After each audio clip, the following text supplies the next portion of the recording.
আচ্ছা,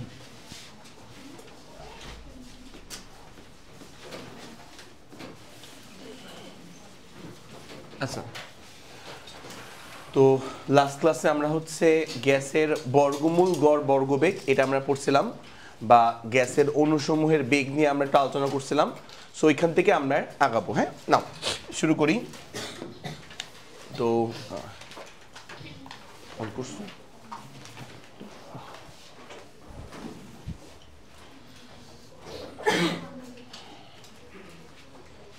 ওকে, তো একটু রিক্যাপ করি যে আমরা গত ক্লাসে হচ্ছে কোনটা দেখছিলাম। এক সেকেন্ড দাঁড়াও। ওকে, তো গত ক্লাসে আমরা হচ্ছে কোন সূত্র দেখছিলাম ওটা রিক্যাপ করি আমরা। তো আরএমএস বেগ বা বর্গমূল গড় বর্গবেগ। দেখো, তো লাস্ট ক্লাসে আমরা দেখছিলাম একটা ফর্মুলাটা এমন ছিল যে কোনো গ্যাসের অণুসমূহের বেগ বা আরএমএস বেগ ইজ ইকুয়াল টু হচ্ছে, খেয়াল করবা, √3 তারপর হচ্ছে capital R capital T divide by হচ্ছে আমার ক্যাপিটাল এম। ঠিক আছে, সো এই একটা ফর্মুলা আরএমএস বেগের ফর্মুলা বা বর্গমূল গড় বর্গবেগের ফর্মুলা। ওকে, এটা আরও কয়েকটা ফর্মুলা আমরা দেখছিলাম, সেটা হচ্ছে যে দেখো সিআরএমএস বেগেরই ফর্মুলা বা বর্গমূল গড় বর্গবেগ, দ্যাট ইজ √3p/ρ। √3p/ρ আমরা দেখছিলাম। আর লাস্টে আমরা দেখছিলাম হচ্ছে, খেয়াল করো, আর একটা সূত্র সেটা ছিল হচ্ছে √3kt। 3k মানে হচ্ছে বোলজম্যান ধ্রুবক, capital T divide by small m. আচ্ছা, যেখানে স্মল এম মানে ছিল হচ্ছে একটি অণুর ভর। ওকে, সো এইগুলা কিন্তু আমরা গত ক্লাসে দেখছিলাম। হ্যাঁ, আরএমএস বেগ বা সিআরএমএস গ্যাসের অণুসমূহের বর্গমূল গড় বর্গবেগের ফর্মুলা। ঠিক আছে, সেগুলো আমরা কিন্তু গত ক্লাসে দেখছিলাম, রাইট? আচ্ছা, সো এর মধ্যে আমি যদি বলি সেটা হচ্ছে যে সিআরএমএস বেসিক্যালি কার কার উপর নির্ভর করে বা কার উপর ডিপেন্ড করে, এটা আমি বলতে চাই। দেখো, সো মনে রাখবা, আরএমএস বেগ মানে হচ্ছে বর্গমূল গড় বর্গবেগ শুধুমাত্র আসলে টেম্পারেচারের উপর ডিপেন্ড করে বা তাপমাত্রার উপর নির্ভর করে শুধুমাত্র। সো এটা বলে দিচ্ছি, খেয়াল করো, যে সিআরএমএস বা আমরা বলতে পারি বর্গমূল গড় বর্গবেগ, এটা শুধুমাত্র হচ্ছে তাপমাত্রার সাথে √এর বা বর্গমূলের সমানুপাতিক, শুধুমাত্র তাপমাত্রার সাথে। সো তাপমাত্রার সাথে হচ্ছে বর্গমূলের সমানুপাতিক, এটা মনে রাখবে একটু কষ্ট করে। তাহলে কোনো গ্যাসের তাপমাত্রা বাড়লে আরএমএস বেগের মানটা বাড়ে।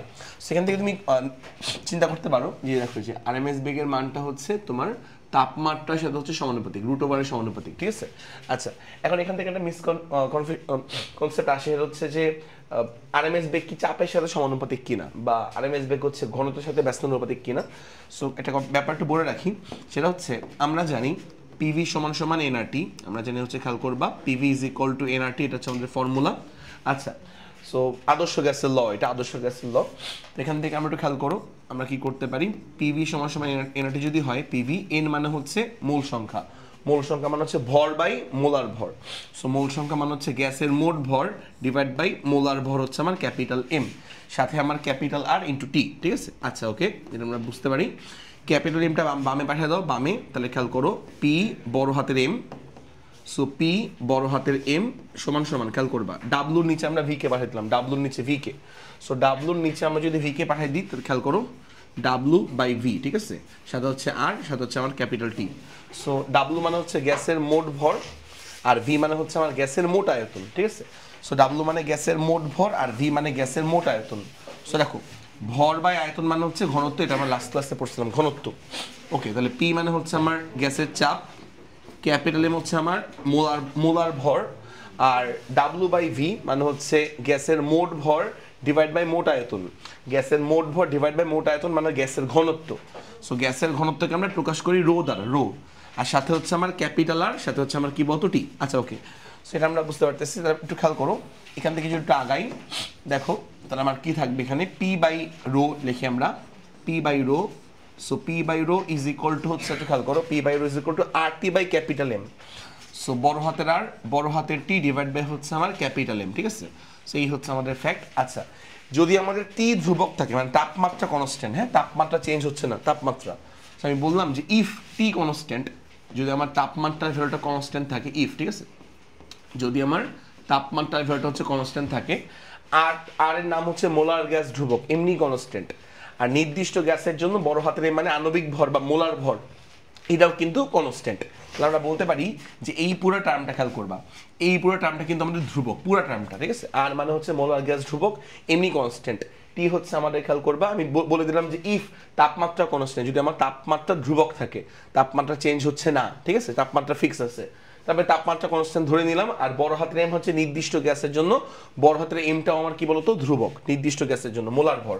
তাহলে পুরা টার্মটা কিন্তু আমার কনস্ট্যান্ট। আর যদি পুরা টার্ম কনস্ট্যান্ট হয় তাহলে লেখা যাবে হচ্ছে P by rho is equal to constant, P by rho is equal to হচ্ছে আমাদের ধ্রুবক বলা যায়, ঠিক আছে। আচ্ছা, তাহলে দেখো এই পি আর রো এর যে অনুপাতটা বা চাপ আর ঘনত্বের যে অনুপাতটা, সেটা কিন্তু আমাদের ধ্রুবক রাশি। খেয়াল করছো, চাপ আর ঘনত্বের অনুপাতটা আমার কি বলতো ধ্রুবক রাশি। আচ্ছা, সো চাপ আর ঘনত্বের অনুপাত যদি ধ্রুবক রাশি হয় তাহলে একটু খেয়াল করে দেখবা, মনোযোগ দিয়ে দেখবা। তাহলে আমি যদি বলতে চাই এখানে দেখো এই যে চাপ আর ঘনত্বের, সো চাপ আর ঘনত্বের অনুপাত কিন্তু একটা কনস্ট্যান্ট রাশি, বুঝছো, চাপ আর ঘনত্বের অনুপাত সেটা ধ্রুবক, এটা চেঞ্জ হবে না, ফিক্সড। এটা এই অনুপাতটা কনস্ট্যান্ট, 3 তে এমনি কনস্ট্যান্ট, রুট ওভারটা কনস্ট্যান্ট। এই জন্য আসলে এই আরএমএস বেগ চাপ আর ঘনত্বের অনুপাতের উপর নির্ভর করে না, কারণ এই মানটা হচ্ছে ধ্রুবক, এই মানটা কিন্তু চেঞ্জ হয় না, বুঝতে পারছো। সো এটা মনে রাখবা। সো যেহেতু চাপ আর ঘনত্ব এটা কনস্ট্যান্ট, এর শর্ত আছে যদি তাপমাত্রা ধ্রুবক থাকে, বুঝতে পারছো। আচ্ছা, তো চাপ আর তোমার চাপ আর ঘনত্ব হচ্ছে কনস্ট্যান্ট, তাই আমরা বলতে পারি আরএমএস বেগ চাপের উপরও নির্ভর করে না, আবার ঘনত্বের উপর নির্ভর করে না, ঠিক আছে। শুধুমাত্র আরএমএস বেগ শুধুমাত্র নির্ভর করে হচ্ছে তাপমাত্রার উপর নির্ভর করে, এটা হচ্ছে বেসিক কথা। আচ্ছা, যদি এমনও বলে যে নর্মালি হচ্ছে আরএমএস বেগ তোমার ঘনত্ব বলো, ঘনত্ব, তারপরে হচ্ছে চাপ, তারপরে খেয়াল করবা আয়তন, এগুলোর উপর কিন্তু আরএমএস বেগ নির্ভর করে না, ঠিক আছে, ইম্পর্টেন্ট কথা।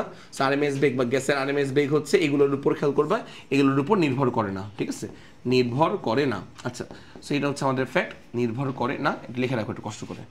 আচ্ছা, তার মানে হচ্ছে যদি আমাদের কখনো প্রশ্ন এমন আসে যে একটা গ্যাসের তাপমাত্রা ধ্রুবক, চাপকে বাড়ানো হলো বা চাপকে বৃদ্ধি করা হলো, তার আরএমএস বেগ কত গুণ বাড়বে, চাপ মনে করে দ্বিগুণ করা হলো, তার আরএমএস বেগ কত গুণ হবে, কিছুই হবে না, আরএমএস বেগ আগের মতোই থাকবে। অথবা এমনও বলতে পারে যে তাপমাত্রা ধ্রুবক রেখে ঘনত্ব পরিবর্তন করা হলো, তার আরএমএস বেগের পরিবর্তন হবে কিনা, উত্তর হচ্ছে না, আরএমএস বেগের কোনো পরিবর্তন হবে না, ঠিক আছে। আরএমএস বেগ শুধু ওই যে এগুলোর উপর, ঘনত্ব বলো, চাপ বলো, আয়তন, এগুলোর উপর নির্ভর করে না, আরএমএস বেগ এগুলোর উপর নির্ভর করে না, ঠিক আছে। আচ্ছা, এটা মনে রাখলে চলবে। সো এবার একটু সামনের দিকে আগে, সবাইকে লেখা হয়েছে এটুকু দেখো তো, লিখে ফেলো, একটু লিখে ফেলো। আচ্ছা, আর এই হচ্ছে আমাদের ফ্যাক্ট, এবার একটু সামনের দিকে আগে, হ্যাঁ। আচ্ছা, তো আমরা আজকে যে টপিকটা শুরু করব সেটা হচ্ছে গ্যাসের গতিশক্তি। আমরা গত ক্লাসে কিন্তু গ্যাসের গতিশক্তি নিয়ে একটু আলোচনা করছিলাম, গ্যাসের গতিশক্তি। আজকে আমরা একটু ডিটেলস আলোচনা করব গ্যাসের গতিশক্তি, ওকে। আচ্ছা, নাও, সো হেলেন দাও হচ্ছে গ্যাসের মোট গতিশক্তি, গ্যাসের হেলেন দাও হচ্ছে গ্যাসের মোট গতিশক্তি, দেখো গ্যাসের মোট গতিশক্তি বা আমরা বলতে পারি হচ্ছে টোটাল কাইনেটিক এনার্জি। সো একটা গ্যাসের মোট গতিশক্তি বা আমরা বলতে পারি হচ্ছে টোটাল কাইনেটিক এনার্জি, এটা গ্যাসের, ঠিক আছে। আচ্ছা, ওকে। সো আমরা মোট গতিশক্তির যেই ফর্মুলাটা পড়বো, মানে আজকে থেকে মেইনলি মনে রাখবো, সেটা হচ্ছে ই মানে হচ্ছে আমার একটা গ্যাসের মোট গতিশক্তি, ঠিক আছে। সমান সমান ফর্মুলা হচ্ছে F/2 মোল সংখ্যা capital R into capital T, মনে রাখবা। সমান সমান F/2 মোল সংখ্যা capital R into capital T, এটা আজকে থেকে মনে রাখবা। F/2 মনে রাখবা, F মানে হচ্ছে স্বাধীনতার মাত্রা। তো F এর মান কি কি হতে পারে সেটা তো আমাদের জানতে হবে, ঠিক আছে। আচ্ছা, ওকে। সো আমরা একটু দেখি F এর মান। আচ্ছা, N মানে সবাই জানে, N মানে কি বলতো মোল সংখ্যা, N মানে, সো N মানে হচ্ছে গ্যাসের মোল সংখ্যা, একটু লিখে দিচ্ছি তাহলে তোমাদের হেল্প হবে। সো N মানে গ্যাসের মোল সংখ্যা। তো মোল সংখ্যার ফর্মুলা হচ্ছে, বলছিলাম দুইটা খুব বেশি ইউজ হয়, একটা হচ্ছে আমার গ্যাসের মোট ভর ডিভাইড বাই কি বলতো মোলার ভর, আর একটা হচ্ছে খেয়াল করবে মোল সংখ্যা, আরেকটা শব্দ হচ্ছে গ্যাসের অণুর সংখ্যা ডিভাইড বাই হচ্ছে নাম্বার অফ অ্যাভোগাড্রো নাম্বার, ঠিক আছে, অণুর সংখ্যা বাই নাম্বার অফ অ্যাভোগাড্রো, এটা। আর আরেকটাও ইউজ হবে, সেটা হচ্ছে তোমার ওই যে, চলে আসো, সো ভি ডিভাইড বাই, খেয়াল করুন, সেকেন্ড বেঞ্চে বসো, সেকেন্ড বেঞ্চে। আচ্ছা, আর একটা হচ্ছে খেয়াল করবা আয়তন, ভি মানে হচ্ছে আয়তন ডিভাইড বাই হচ্ছে 22.4 লিটার, বুঝছো, আয়তন ডিভাইড বাই 22.4 লিটার। এবং অবশ্যই এই ভিটা হতে হবে এসটিপিতে আয়তন, এটা হায়ার ইয়াতে পড়ার কথা, কি বলে কেমিস্ট্রিতে পড়ার কথা। সো অবশ্যই আয়তনটা হবে তোমার এসটিপিতে আয়তন, হ্যাঁ। এই যে ভি যে আয়তনটা অবশ্যই লিটার এককে এবং সেটা এসটিপিতে। সো এসটিপিতে তোমার হচ্ছে স্ট্যান্ডার্ড টেম্পারেচার প্রেসারে কি পরিমাণ আয়তন সেটা এখানে বসাতে হয়, এসটিপি সিস্টেমে হচ্ছে তোমার আয়তনটা উপরে বসাতে হয়। যাই হোক, এটা হচ্ছে তোমার মোল সংখ্যার তোমার ফর্মুলা, N মানে মোল সংখ্যা, আর আর হচ্ছে মোলার গ্যাস ধ্রুবক। সবসময় আর এর মান বসাবো হচ্ছে এই, মানে এই ক্ষেত্রে এই ফর্মুলা যখন ইউজ করবা E সমান সমান F/2 nRT যখন ইউজ করবা তখন তোমার R এর ভ্যালু বসাবা কত 8.314 সবসময়, ঠিক আছে। এই ফর্মুলা যখন তুমি ইউজ করবা সবসময় R এর ভ্যালু বসাবা কত 8.314 অলওয়েজ, এই যে এই ফর্মুলার জন্য। সো দেখো তাহলে R ইজ ইকুয়াল টু, খেয়াল করবা R ইজ ইকুয়াল টু হচ্ছে 8.314। আচ্ছা, একক হচ্ছে জুল পার মোল পার ক্যালভিন, সব আমরা জানি এটা, হ্যাঁ। আর এর ভ্যালু হচ্ছে এইটা। আচ্ছা, টি হচ্ছে ক্যালভিন তাপমাত্রা, তাপমাত্রা সেলসিয়াসে থাকলে এটাকে ক্যালভিনে কনভার্ট করে মানটা বসাতে হবে। সো তাপমাত্রা তো বুঝতে পারতেছো, তাপমাত্রা ক্যালভিন তাপমাত্রা, সেলসিয়াসে থাকলে এটা তুমি ক্যালভিনে বসাবা, ঠিক আছে, ক্যালভিন টেম্পারেচার। সো তাপমাত্রা হচ্ছে, খেয়াল করবা ক্যালভিন তাপমাত্রা, এটা মনে রাখবো কষ্ট করে। আচ্ছা, এবার আমরা আসি এফ নিয়ে, বুঝছো, এফ। সো এফ কি হতে পারে, এফ এর মান 3 হতে পারে, এফ এর মান 5 হতে পারে, এফ এর মান 6 হতে পারে, মনে রাখবা জিনিসটা। তো এখন কখন কোনটা কোনটা হবে, হ্যাঁ আমি লিখে দিচ্ছি সুন্দর করে। ওকে, সো এফ এর মান নিয়ে কথাবার্তা বলি। এফ এর মান, সো এফ এর মান হচ্ছে 3 হয় কার জন্য বলে দিচ্ছি। এফ এর মান 3 হবে হচ্ছে তোমার এক পরমাণু গ্যাসের জন্য, সহজে বলে নিষ্ক্রিয় গ্যাসগুলোর জন্য, যেমন হিলিয়াম, নিয়ন, আর্গন, ক্রিপ্টন, জেনন, রেডন। তো তোমার যে এক পরমাণু গ্যাসগুলো আছে, এই এক পরমাণু গ্যাসের জন্য হচ্ছে এফ এর ভ্যালু হবে কত বলো তো 3, মনে রাখবা। তো লেখে নাও, এফ এর ভ্যালু 3 হবে তোমার এক পরমাণু গ্যাসের জন্য, ব্র্যাকেট লিখে রাখো হিলিয়াম, নিয়ন, আর্গন, ক্রিপ্টন, জেনন, রেডন, এগুলা এক পরমাণু যে গ্যাসগুলো, অর্থাৎ আমরা বলতে পারি হচ্ছে নিষ্ক্রিয় যে গ্যাসগুলো, নিষ্ক্রিয়, বুঝছো, হিলিয়াম, নিয়ন, আর্গন, ক্রিপ্টন, জেনন, রেডন, বা যে নিষ্ক্রিয় যে গ্যাসগুলো আছে আমাদের কাছে, ওই গ্যাসগুলোর জন্য আমার এফ এর ভ্যালু কত আমার 3। তখন তোমার একটু বলো তো, এফ এর ভ্যালু 3 হলে তখন তোমার ফর্মুলা কি হবে 3/2 nRT হয়ে যাবে। কি হবে বলতো 3/2 nRT হয়ে যাবে, কার জন্য বলো তো, এক পরমাণু গ্যাসের জন্য, হ্যাঁ। আচ্ছা, আদর্শ গ্যাস এক পরমাণু। আরটা হচ্ছে এফ এর ভ্যালু তোমার 5 হতে পারে, 5। আচ্ছা, এফ এর ভ্যালু 5 হবে কখন, এফ এর ভ্যালু 5 হবে তোমার দ্বিপরমাণুক গ্যাসের জন্য, দ্বিপরমাণুক আদর্শ গ্যাস, দুই পরমাণুক, যেমন কোনগুলো একটু লিখে দাও। এফ এর ভ্যালু 5 হবে তোমার হচ্ছে দ্বিপরমাণুক গ্যাস, লিখে নাও, দ্বিপরমাণুক আদর্শ গ্যাস। আচ্ছা, সো দ্বিপরমাণুক গ্যাসের জন্য আমার এফ এর ভ্যালু হচ্ছে 5 আমরা বসাবো। এখন দ্বিপরমাণুক গ্যাস কোনগুলো আমি এক্সাম্পল লিখে দিচ্ছি। দ্বিপরমাণুক গ্যাসের এক্সাম্পল, সে এক্সাম্পল হচ্ছে মনে করো hydrogen gas, H2 gas, hydrogen দুইটা মানে পরমাণু দিয়ে তৈরি H2, তারপরে মনে করো হচ্ছে অক্সিজেন গ্যাস O2, ঠিক আছে, তারপরে মনে করো ক্লোরিন গ্যাস Cl2, তারপরে মনে করো নাইট্রোজেন গ্যাস N2। একটা এক্সেপশনাল আছে, সেটা হচ্ছে কার্বন ডাই অক্সাইড, এটা একটু এক্সেপশনাল মনে রাখবা। সো এটা একটু এক্সেপশনাল, খেয়াল করো কার্বন ডাই অক্সাইড, ঠিক আছে, এটা এক্সেপশনাল। তো কার্বন ডাই অক্সাইড দিয়ে যদি কখনো ম্যাথ আসে, তুমি হচ্ছে এফ এর ভ্যালু বসাবো কত বলো তো 5 বসাবা, ঠিক আছে, এটা হচ্ছে এক্সেপশনাল মনে রাখবা এটা, হ্যাঁ। আচ্ছা, দ্বিপরমাণু গ্যাস এবং এটা হচ্ছে তোমার ওই সরল রৈখিক কাঠামো আর কি, ঠিক আছে। আচ্ছা, যাই হোক, এটা হচ্ছে তোমার কার্বন ডাই অক্সাইডের জন্য, মনে রাখবে এক্সেপশনাল। এই সকল গ্যাসের জন্য তুমি এফ এর ভ্যালু বসাবো কত 5। তখন তোমার ফর্মুলা দাঁড়াবে কি বলতো 5/2 nRT দাঁড়াবে। তখন তোমার ফর্মুলা দাঁড়াবে কি বলতো 5/2 nRT হচ্ছে ফর্মুলা তোমার দাঁড়াবে এই জায়গার মধ্যে, হ্যাঁ, এই যে 5/2 nRT হচ্ছে ফর্মুলা তোমার দাঁড়াবে। আচ্ছা, ওকে, তো গেল হচ্ছে এফ এর ভ্যালু 5, ঠিক আছে। আচ্ছা, এফ এর ভ্যালু 6 হয় তোমার হচ্ছে তোমার বহু পরমাণু গ্যাসের জন্য, বহু পরমাণু লেখো। সো বহু পরমাণু গ্যাসের জন্য এফ এর মান 6 বসাবো। সো এফ ইকুয়াল টু, খেয়াল করো, এফ ইকুয়াল টু 6 বসাবো, বহু পরমাণু গ্যাস। সো বহু পরমাণু গ্যাস, সো বহু পরমাণু গ্যাস, সো বহু পরমাণু গ্যাসের জন্য আমার এফ এর ভ্যালু বসাই দিব আমরা 6। যদি আমাদের কোশ্চেনে বহু পরমাণু গ্যাস থাকে তখন তোমার দাঁড়াবে কি, তখন তোমার দাঁড়াবে হচ্ছে, খেয়াল করবা কোন কোন এক্সাম্পল, এক্সাম্পল কি, এক্সাম্পল হচ্ছে একটু খেয়াল করো, ধরো মিথেন গ্যাস CH4, ঠিক আছে, বা ওজোন গ্যাস O3, বা হচ্ছে অ্যামোনিয়াম গ্যাস NH3, বুঝছো, বা সালফার ডাইঅক্সাইড গ্যাস, বা নাইট্রোজেন ট্রাইঅক্সাইড গ্যাস, এই সকল গ্যাস যেগুলো, বুঝছো, মানে বহু পরমাণু, বহু, সো বহু মানে ইত্যাদি, হ্যাঁ, অ্যান্ড সো অন। সো খেয়াল করবা এই সকল গ্যাসের জন্য হচ্ছে, তুমি কি মানে লাস্ট ক্লাস যেমন করো না, রাইট, এই জন্য না এই গুণ আকারে আছে যে nRT, এটা হচ্ছে তোমার গুণ আকার আছে, উপরে গুণ মানে ভাগের উপরে মানে উপরে লবে আছে, লবে, ঠিক আছে। আচ্ছা, ওকে, সো এই হচ্ছে আমাদের ফ্যাক্ট আছে। সো দেখো, এই হচ্ছে আমাদের তোমার হচ্ছে ব্যাপার যে এফ এর ভ্যালু 6 হচ্ছে তোমার এই সকল গ্যাসের জন্য। আচ্ছা, ওকে, সো এই হচ্ছে আমাদের তখন হচ্ছে কি বলে গতিশক্তি যদি বের করতে বলে, সেক্ষেত্রে এরকম হচ্ছে কনসেপ্ট, ঠিক আছে। তো তোমাকে যেই গ্যাস বলবে ওই গ্যাসের রেসপেক্ট অনুযায়ী তোমাকে লিখতে হচ্ছে। এটার এক্সাম্পল দিয়ে দিই, হিলিয়াম, নিয়ন, আর্গন, প্রথমটা হিলিয়াম, তারপর হচ্ছে নিয়ন, আর্গন, ক্রিপ্টন, কয়টা দিলাম, হ্যাঁ কয়েকটা, ক্রিপ্টন। সো সো যেগুলো হচ্ছে আমার এক পরমাণু গ্যাস, এগুলোর জন্য হচ্ছে এফ এর ভ্যালু 3 বসাবো, রাইট? আচ্ছা, এটা গেল হচ্ছে তোমার গতিশক্তি সূত্র। ই সমান সমান একটু খেয়াল করো F/2 nRT, এটা তোমার গ্যাসের তোমার হচ্ছে গতিশক্তির ফর্মুলা। আচ্ছা, আর আরেকটা হচ্ছে আমরা গড় গতিশক্তি পড়ছিলাম, মনে আছে? গড় গতিশক্তি লাস্ট দিনও পড়ছিলাম, গড় গতিশক্তি। সো গড় গতিশক্তিকে আমরা ই ড্যাশ দিয়ে প্রকাশ করি, খেয়াল করো, গড় গতিশক্তি।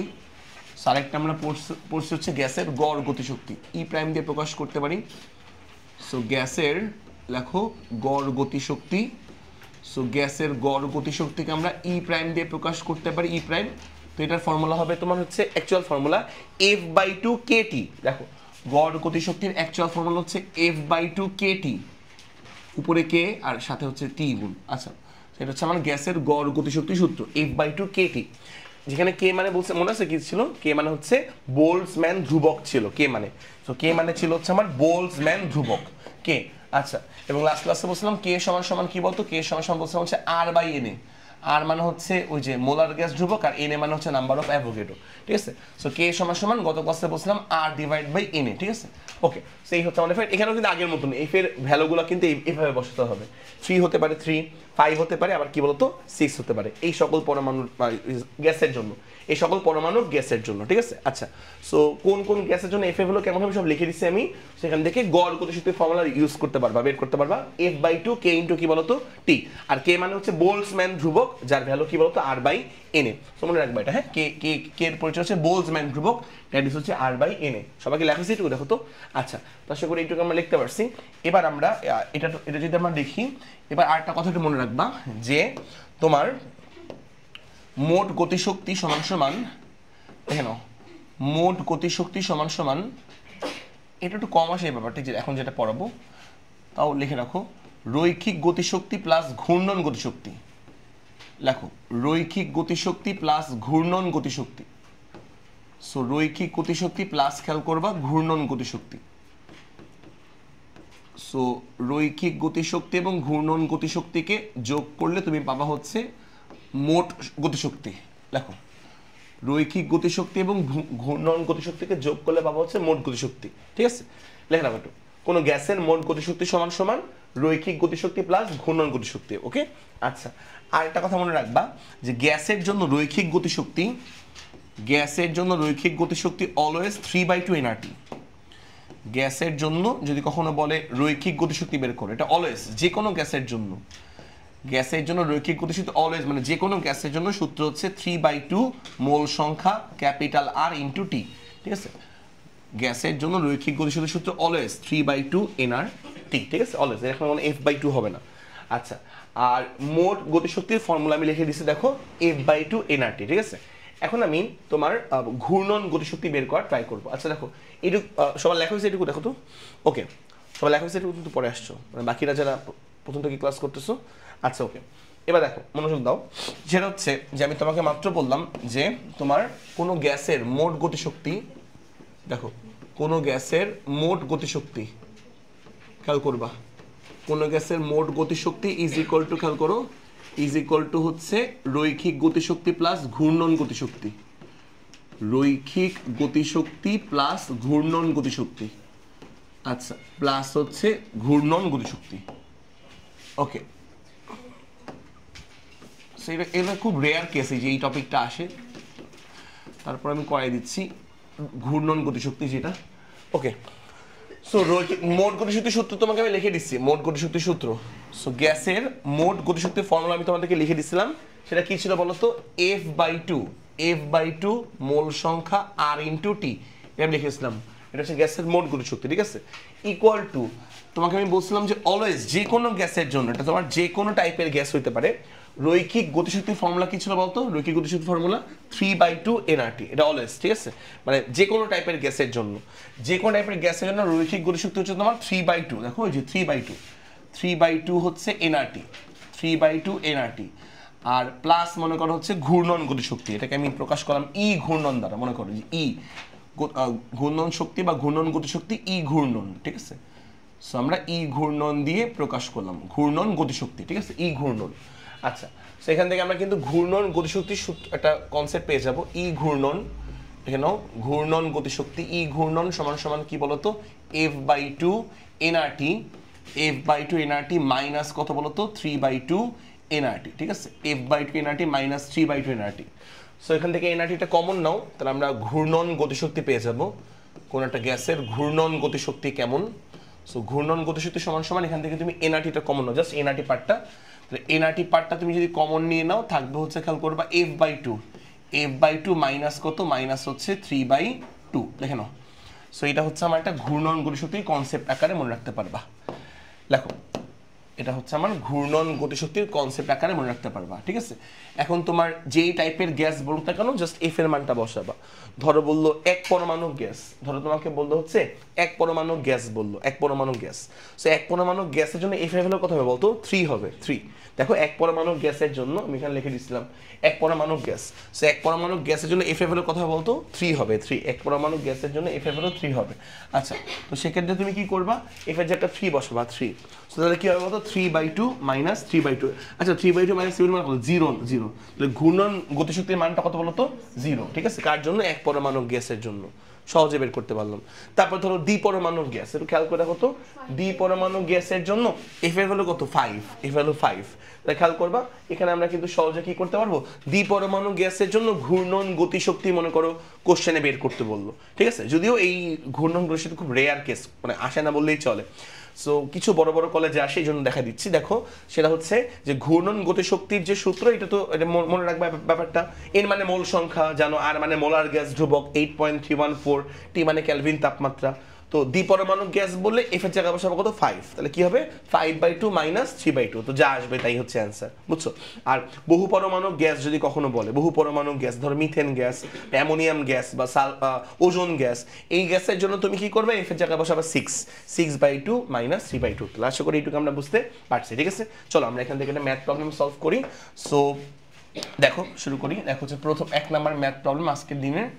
সেটা হচ্ছে ধরো তোমাকে বলবে যে 27 ডিগ্রি সেলসিয়াস তাপমাত্রায় 27 ডিগ্রি সেলসিয়াস তাপমাত্রায় 27 ডিগ্রি সেলসিয়াস তাপমাত্রায় লিখবা 64 গ্রাম অক্সিজেন গ্যাসের 64 গ্রাম অক্সিজেন গ্যাসের গতিশক্তি কত হবে? 64 গ্রাম অক্সিজেন গ্যাসের গতিশক্তি কত হবে? লিখে নাও দ্রুত করে। এগুলো একদম সহজ ম্যাথ, একদম সহজ। আমি দ্রুত করে করাই দিই, বেশি সময় না নিই। তো অ্যান্সার দেখো দ্রুত করে আমরা সলভ করে দিই। তো প্রথম কথা হচ্ছে তাপমাত্রার ভ্যালু দেওয়া আছে। সো যদি কখনো তাপমাত্রার ভ্যালু ডিগ্রি সেলসিয়াসে দেওয়া থাকে অবশ্যই ক্যালভিনে কনভার্ট করতে হবে 273 দ্বারা যোগ করে, ঠিক আছে। সো দেওয়া আছে 27 ডিগ্রি সেলসিয়াস তাপমাত্রা, এটাকে চলো ক্যালভিনে কনভার্ট করি। সো তাপমাত্রাটি দ্যাট ইজ হচ্ছে 27 প্লাস 273। তো 27কে আমরা 273 দিয়ে যোগ করছি মানটা ক্যালভিনে কনভার্ট করার জন্য। সো টি সমান সমান খেয়াল করবা 300 ক্যালভিন। আচ্ছা, তাহলে আমরা তাপমাত্রা ক্যালভিন এককে পেয়ে গেলাম। এবার আমরা বের করব গতিশক্তি। আচ্ছা ওকে, সো গতিশক্তি বা গ্যাসের গতিশক্তি বলতে বুঝবা মোট গতিশক্তি বুঝাইছে, মোট গতিশক্তি। হ্যাঁ, সো গ্যাসের মোট গতিশক্তির ফর্মুলা কি বলতো? F/2 nRT। আচ্ছা চলো দেখি, তাহলে গ্যাসের মোট গতিশক্তি ই সমান সমান সূত্র হচ্ছে খেয়াল করবা F/2 উপরে গুণ, দেখো উপরে গুণ হচ্ছে nRT, ঠিক আছে। এটা তো বোঝার কথা। n ক্যাপিটাল আর ইনটু খেয়াল করবা ক্যাপিটাল টি, ঠিক আছে। আচ্ছা, গুণ উপরে গুণাকারে আছে। সো দেখো এখান থেকে আমরা ইটা বের করব। ই মানে হচ্ছে গ্যাসের মোট গতিশক্তি, দ্যাট ইজ F/2। এফ মানে ডিগ্রি অফ ফ্রিডম, স্বাধীনতার মাত্রা।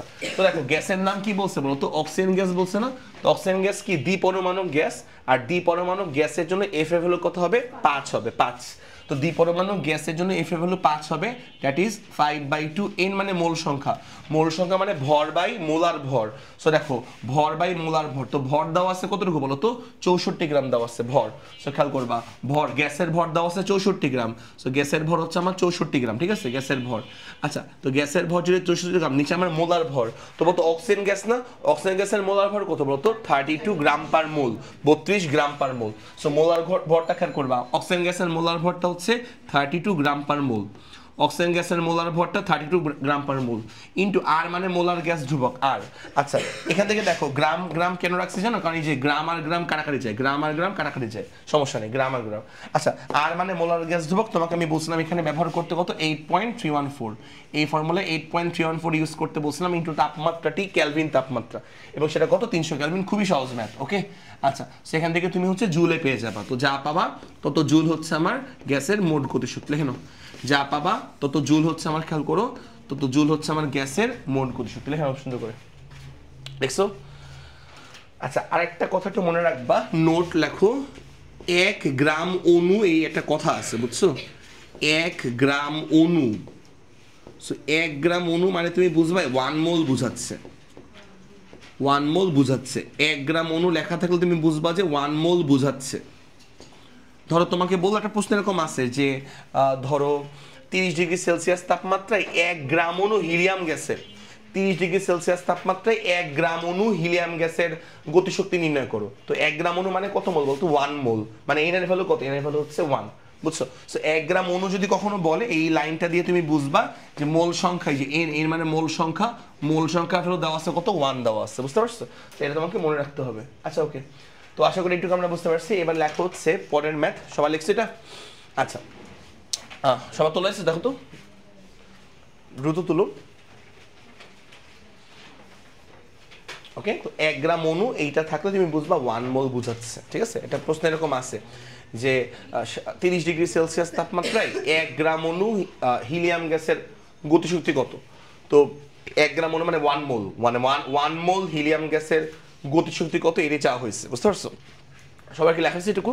নাও তাহলে পরের ইয়েতে যাই, পরের ম্যাথ লেখো, সেকেন্ড ম্যাথ লিখবা। এটা খুব ইম্পর্টেন্ট ম্যাথ। সেটা হচ্ছে যে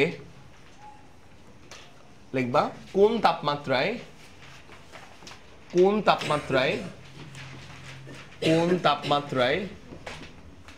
লিখবা অক্সিজেন গ্যাসের, কোন তাপমাত্রায় অক্সিজেন গ্যাসের আরএমএস বেগ বর্গমূল গড় বর্গবেগ, আরএমএস বেগ মানে বর্গমূল গড় বর্গবেগ, বুঝছো? আরএমএস বেগের মান লিখবা হচ্ছে -100 ডিগ্রি সেলসিয়াস তাপমাত্রার, -100 ডিগ্রি সেলসিয়াস তাপমাত্রার অক্সিজেন গ্যাসের অণুসমূহের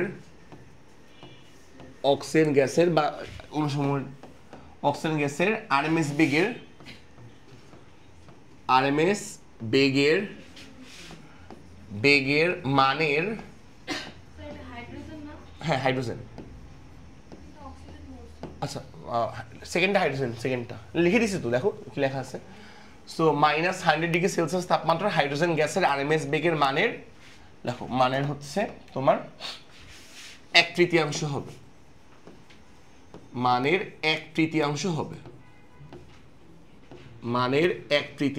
হবে, না লিখে ফেলো। এই হচ্ছে প্রশ্ন, কোন তাপমাত্রায় অক্সিজেন গ্যাসের আরএমএস বেগের মান -100 ডিগ্রি সেলসিয়াস তাপমাত্রার হাইড্রোজেন গ্যাসের আরএমএস বেগের মানের 1/3 হবে, ঠিক আছে? কোন তাপমাত্রায়? ওকে, তো সবার লিখে নাও একটু কোশ্চেনটা, চলো সলভ করে ফেলি। আমাদের তাপমাত্রার মান বের করতে বলছে না, দেখো কিভাবে করবো আমরা ম্যাথটা, একটু মনোযোগ দিয়ে শুনবা। ওকে, তো ধরো আমার কাছে একটা তোমার ধরো অক্সিজেন গ্যাস আছে এবং তারপরে ধরো হচ্ছে তোমার হাইড্রোজেন গ্যাস আছে। ওকে, আচ্ছা দেখাচ্ছি একটু। সো মনে করো হচ্ছে এটা পাত্র, এই পাত্রের মধ্যে আমার কিছু পরিমাণ অক্সিজেন গ্যাস মনে করা আছে, যে অক্সিজেন গ্যাস, প্রথমে আমি এখানে অক্সিজেন গ্যাস রাখলাম, আর তারপরে মনে করো এটা হচ্ছে আমার আরেকটা পাত্র, এই পাত্রের মধ্যে মনে করো কিছু পরিমাণ হাইড্রোজেন গ্যাস আছে, একটু খেয়াল করো। সো কিছু পরিমাণ মনে করো হাইড্রোজেন গ্যাস আছে। আচ্ছা, সো দেখেন একটু কষ্ট করে। ওকে, তো এই হচ্ছে আমার H2 গ্যাস। আচ্ছা, সো এখন আমরা দেখব যে কি বলছে, অক্সিজেন গ্যাসের আরএমএস বেগের ফর্মুলা লিখবো আর কি। হ্যাঁ, তো ধরে নিলাম যে অক্সিজেন গ্যাসের তাপমাত্রা T1, ধরলাম অক্সিজেন গ্যাসের তাপমাত্রা হচ্ছে আমার খেয়াল করবা T1, ঠিক আছে? সো T1 তাপমাত্রা এই অক্সিজেন গ্যাসের আরএমএস বেগের মানটা কত? সো T1 তাপমাত্রা অক্সিজেন গ্যাস বেগে ধরলাম C1, ধরলাম CRMS1 আর কি, বা C1। সো আরএমএস বেগের ফর্মুলা হচ্ছে খেয়াল করবা root over 3 capital R capital T divide by কি বলতো ক্যাপিটাল M, ঠিক আছে? মনে আছে না আরএমএস বেগের ফর্মুলা? এখন আমি ধরলাম যে অক্সিজেন গ্যাসের তাপমাত্রা কত? T1। সো দেখো এই দেখো অক্সিজেন গ্যাসের তাপমাত্রা আমার কত বলতো? T1। T1 তাপমাত্রা হচ্ছে আমার অক্সিজেন গ্যাসের তাপমাত্রা, রাইট? আচ্ছা, তো T1 তাপমাত্রায় এই অক্সিজেন গ্যাসের আরএমএস বেগকে ধরলাম কি বলতো? C1। আর অক্সিজেন গ্যাসের তো আর তো কনস্ট্যান্ট, মোলার গ্যাস ধ্রুবক কনস্ট্যান্ট, এখানে আর 1 দেওয়ার দরকার নেই। আর এম মানে হচ্ছে তোমার মোলার ভর, তো অক্সিজেন গ্যাসের মোলার ভরটা কত? ওই যে 32 গ্রাম পার মোল, তো যেহেতু মানে আলাদাই তো হবে নিশ্চয়ই হাইড্রোজেনের সাপেক্ষে, সেটাকে আমি ধরলাম হচ্ছে M1। এই M1 মানে হচ্ছে অক্সিজেন গ্যাসের কি বলতো মোলার ভর, ঠিক আছে। আচ্ছা, সো এই হচ্ছে আমাদের ফ্যাক্ট। আচ্ছা, সো আশা করি এটা আমরা বুঝতে পারছি। এটাকে দিলাম হচ্ছে মনে করো 1 নাম্বার ইকুয়েশন, ঠিক আছে। এবার আমরা সেম ব্যাপারটা লিখবো হচ্ছে হাইড্রোজেন গ্যাসের জন্য। চলো দেখি। সো আমি ধরে নিলাম হাইড্রোজেন গ্যাসের তাপমাত্রা হচ্ছে আমাদের T2 হচ্ছে হাইড্রোজেন গ্যাসের তাপমাত্রা। আর T2 তাপমাত্রায় এই গ্যাসের অণুসমূহের যে আরএমএস বেগকে ধরলাম C2 হচ্ছে আমার হাইড্রোজেন গ্যাসের অণুসমূহের কি বলতো আরএমএস বেগের মান বা অণুসমূহের বর্গমূল গড় বর্গবেগের মান, ঠিক আছে। এটাকে ধরলাম C2। তো ফর্মুলা খেয়াল করবা, ফর্মুলা কি? ফর্মুলা হচ্ছে রুট ওভার 3 তো 3 কনস্ট্যান্ট, আরও কনস্ট্যান্ট তাপমাত্রা। তো তাপমাত্রা এখানে কত? T1 না, বাট এখানে আমার তাপমাত্রা হাইড্রোজেনের জন্য কত হবে বলতো? T2 হবে। সো T2 হচ্ছে আমার হাইড্রোজেন গ্যাসের জন্য তাপমাত্রা, ডিভাইড বাই হচ্ছে তোমার খেয়াল করো মোলার ভর। নিশ্চয়ই হাইড্রোজেনের চেঞ্জ হবে, অন্য কোনো কিছু তো হবে, তাই না। সো মোলার ভরকে আমি ধরলাম হচ্ছে ক্যাপিটাল M(2) ধরলাম। সমস্যা আছে কোনো? দেখো তো না, এটাকে আমি দিলাম হচ্ছে দেখো 2 নম্বর সমীকরণ। একটা ব্যাপার একটু লক্ষ্য করো, সেটা হচ্ছে হাইড্রোজেন গ্যাসের না তাপমাত্রার মান দেওয়া আছে। দেখো এই যে -100°C তাপমাত্রার হাইড্রোজেন গ্যাসের। তাহলে খেয়াল করে দেখো তো হাইড্রোজেন গ্যাসের কার মান দেওয়া আছে বলতো? তাপমাত্রার মান দেওয়া আছে, এবং সেটা কত দেওয়া আছে বলতো? -100°C। খেয়াল করতে পারছো? আচ্ছা, তো দেখো হাইড্রোজেন গ্যাসের তাপমাত্রা, এই যে হাইড্রোজেন গ্যাসের তাপমাত্রা বলা আছে কত? -100°C। তাহলে এখানে আমরা এই T2 এর মানটা কিন্তু দেওয়া আছে কোশ্চেন, T2 এর মানটা বুঝছো? সো T2 এর মানটা আমার দেওয়া আছে, তো লিখে নাও। T2 এর মান দেওয়া আছে হচ্ছে তোমার -100°C। অবশ্যই ক্যালভিনে কনভার্ট করবা, 273 যোগ দিবা। তো 273 যোগ দিলে অ্যান্সার কত আসবে বলতো? 173 ক্যালভিন আসবে, ঠিক আছে। সেই হচ্ছে আমার খেয়াল করবা T2 হচ্ছে আমার তাপমাত্রা হাইড্রোজেন গ্যাসের জন্য। তারপরে কি বলছে একটু খেয়াল করে দেখো, মনোযোগ দাও। সেটা হচ্ছে যে তোমার অক্সিজেন গ্যাসের আরএমএস বেগের মান, ঠিক আছে, হাইড্রোজেন গ্যাসের আরএমএস বেগের মানের 1/3 হবে অক্সিজেন গ্যাসের আরএমএস, প্রশ্ন মতে। হ্যাঁ, প্রশ্ন মতে। তো চলো আমরা দেখি প্রশ্ন মতে প্রশ্ন কি বলছে। দেখো প্রশ্ন মতে লিখবা, প্রশ্ন মতে হচ্ছে তোমার অক্সিজেন গ্যাসের আরএমএস বেগের মান হাইড্রোজেন গ্যাসের আরএমএস বেগের মানের 1/3 হবে। তো অক্সিজেন গ্যাসের আরএমএস বেগের মান কত বলতো? C1। এটা হচ্ছে অক্সিজেন গ্যাসের আরএমএস বেগের মান। দেখো অক্সিজেন গ্যাসের আরএমএস বেগের মানটা কত বলতো? C1। সো অক্সিজেন গ্যাসের আরএমএস বেগের মান হাইড্রোজেন গ্যাসের আরএমএস বেগের মানের 1/3 হবে। সো হাইড্রোজেন গ্যাস, দেখো তো হাইড্রোজেন গ্যাসের আরএমএস বেগ কত বলতো? C2। দেখো হাইড্রোজেন গ্যাসের আরএমএস বেগ কত বলতো? C2। সো হাইড্রোজেন গ্যাসের আরএমএস বেগের মানের অর্থাৎ C2 এর কত? দেখো C2 এর হচ্ছে আমার 1/3।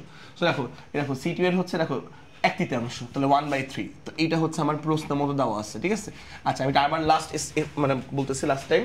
C1 হচ্ছে আমার অক্সিজেন গ্যাসের আরএমএস বেগের মান, সেটা হবে হাইড্রোজেন গ্যাসের আরএমএস বেগের মানের কত বলতো? 1/3 মানে 1/3, ঠিক আছে। দেখো C2 এর কত? 1/3 মানে 1/3। কথা বুঝতে পারছো ব্যাপারটা ভালো করে?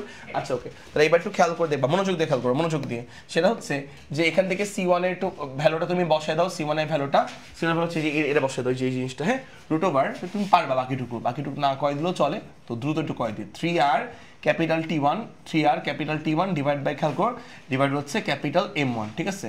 আর এখানে হচ্ছে C2। তো C2টা কত? C2টা হচ্ছে আমাদের খেয়াল করে দেখবা যে এই মানটা বসায় দাও, যে মানটা C2 জায়গায় যে এই মানটা বসায় দিবা। 3 capital R capital T2 divide by খেয়াল করবা, ডিভাইড বাই ক্যাপিটাল এর মানে গুণ, এই গুণটা কিন্তু বাইরে গুণ, বুঝছো? রুটের মধ্যে গুণ না, বাইরে গুণ, ইন্টু কত? 1/3। এসব জিনিসটা মধ্যে বোঝা উচিত আর কি, যে বাইরে গুণ বা ভিতরে গুণ। আচ্ছা, ওকে।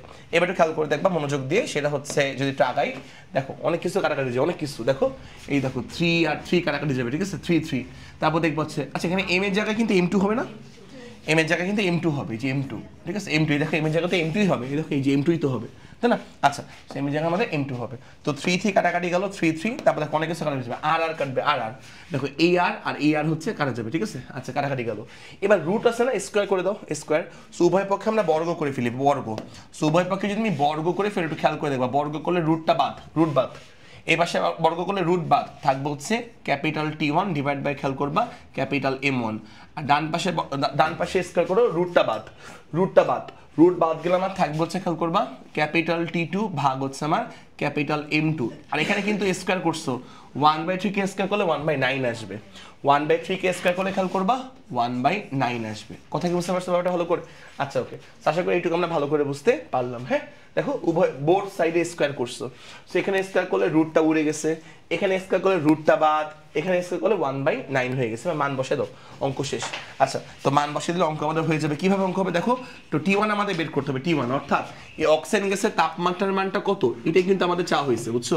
এটা হোক কোন তাপমাত্রায় অক্সিজেন গ্যাসের, তাহলে বুঝতে পারতেছো অক্সিজেন গ্যাসের তাপমাত্রার মানটাই হচ্ছে আমার চাওয়া হয়েছে এখানে, বুঝছো? তো T1টা আমাদের বের করতে হবে, সমস্যা নেই। M1 মানে কি, M1 মানে হচ্ছে অক্সিজেন গ্যাসের মোলার ভর। তো দেখো তো M1 মানে যে M1 মানে অক্সিজেন গ্যাসের মোলার ভর, তো অক্সিজেন গ্যাসের মোলার ভরটা কত, 32 গ্রাম পার মোল। এটাকে গ্রাম পার মোলে রাখলেও সমস্যা নাই, কারণ দেখো দুই পাশে গ্রাম পার মোল কি যাবে, কাটাকাটি যাবে, এখানে গ্রাম পার মোলে রাখলে সমস্যা নাই। দেখো একক সহই লিখি, চলো। সো দেখো অক্সিজেন গ্যাসের মোলার ভর হচ্ছে 32 গ্রাম পার মোল। ভাবতে পারো যে এখানে কেন গ্রাম পার মোল রাখলাম, বলছি আমি। দেখো ইকুয়াল টু T2 হচ্ছে আমার তাপমাত্রা হাইড্রোজেন গ্যাসের জন্য। সো T2 হচ্ছে আমার তাপমাত্রা, খেয়াল করবা তাপমাত্রা হাইড্রোজেন গ্যাসের জন্য, এবং সেই মানটা কত বলতো 173। 173 হচ্ছে আমার তাপমাত্রা হাইড্রোজেন গ্যাসের জন্য, ডিভাইড বাই ক্যাপিটাল এ মানে মোলার ভর, মোলার, ঠিক আছে? কার জন্য মোলার ভর বলতো, হাইড্রোজেন গ্যাসের জন্য। মোলার ভর কত বলতো, 2 গ্রাম পার মোল। হাইড্রোজেন গ্যাসের মোলার ভর হচ্ছে আমার, খেয়াল করবা 2 গ্রাম পার মোল, দেখছো 2 গ্রাম পার মোল হচ্ছে মোলার ভর, ইন্টু 1/9। আচ্ছা ওকে, একটু খেয়াল করে দেখবা, মনোযোগ দিয়ে, কেন আমরা গ্রাম পার মোলেই রাখলাম, কেন আমরা এককটা কেজি পার মোলে নিলাম না? কারণটা হচ্ছে এই পাশেও গ্রাম পার মোল, এই পাশেও গ্রাম পার মোল, কি বলতো, কাটা, একক কাটাকাটি যায়, বুঝতে পারছো? একক কাটাকাটি। এখান থেকে T1টা বের করতো কত আসে, জানো আর কি বের করে ফেলছো হয়তো, হ্যাঁ 300, দেখো 307 হচ্ছে 55। আচ্ছা সমস্যা নেই, এত ক্যালভিন, সেই হচ্ছে আমাদের অ্যান্সার, লেখো। সো T1 হচ্ছে এটা হচ্ছে আমাদের অ্যান্সার, লিখে নাও কষ্ট করে। সো এটা হচ্ছে আমাদের অ্যান্সার, একটু কষ্ট করে লিখে নাও।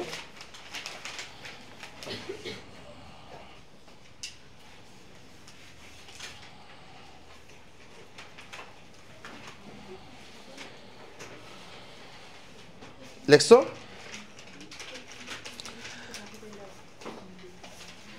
লেখো একজন ব্যক্তি শ্বাস প্রশ্বাসে, আচ্ছা সবাই লেখছে না? দেখো পরের কোশ্চেন লেখো, একজন ব্যক্তি শ্বাস প্রশ্বাসের সাথে,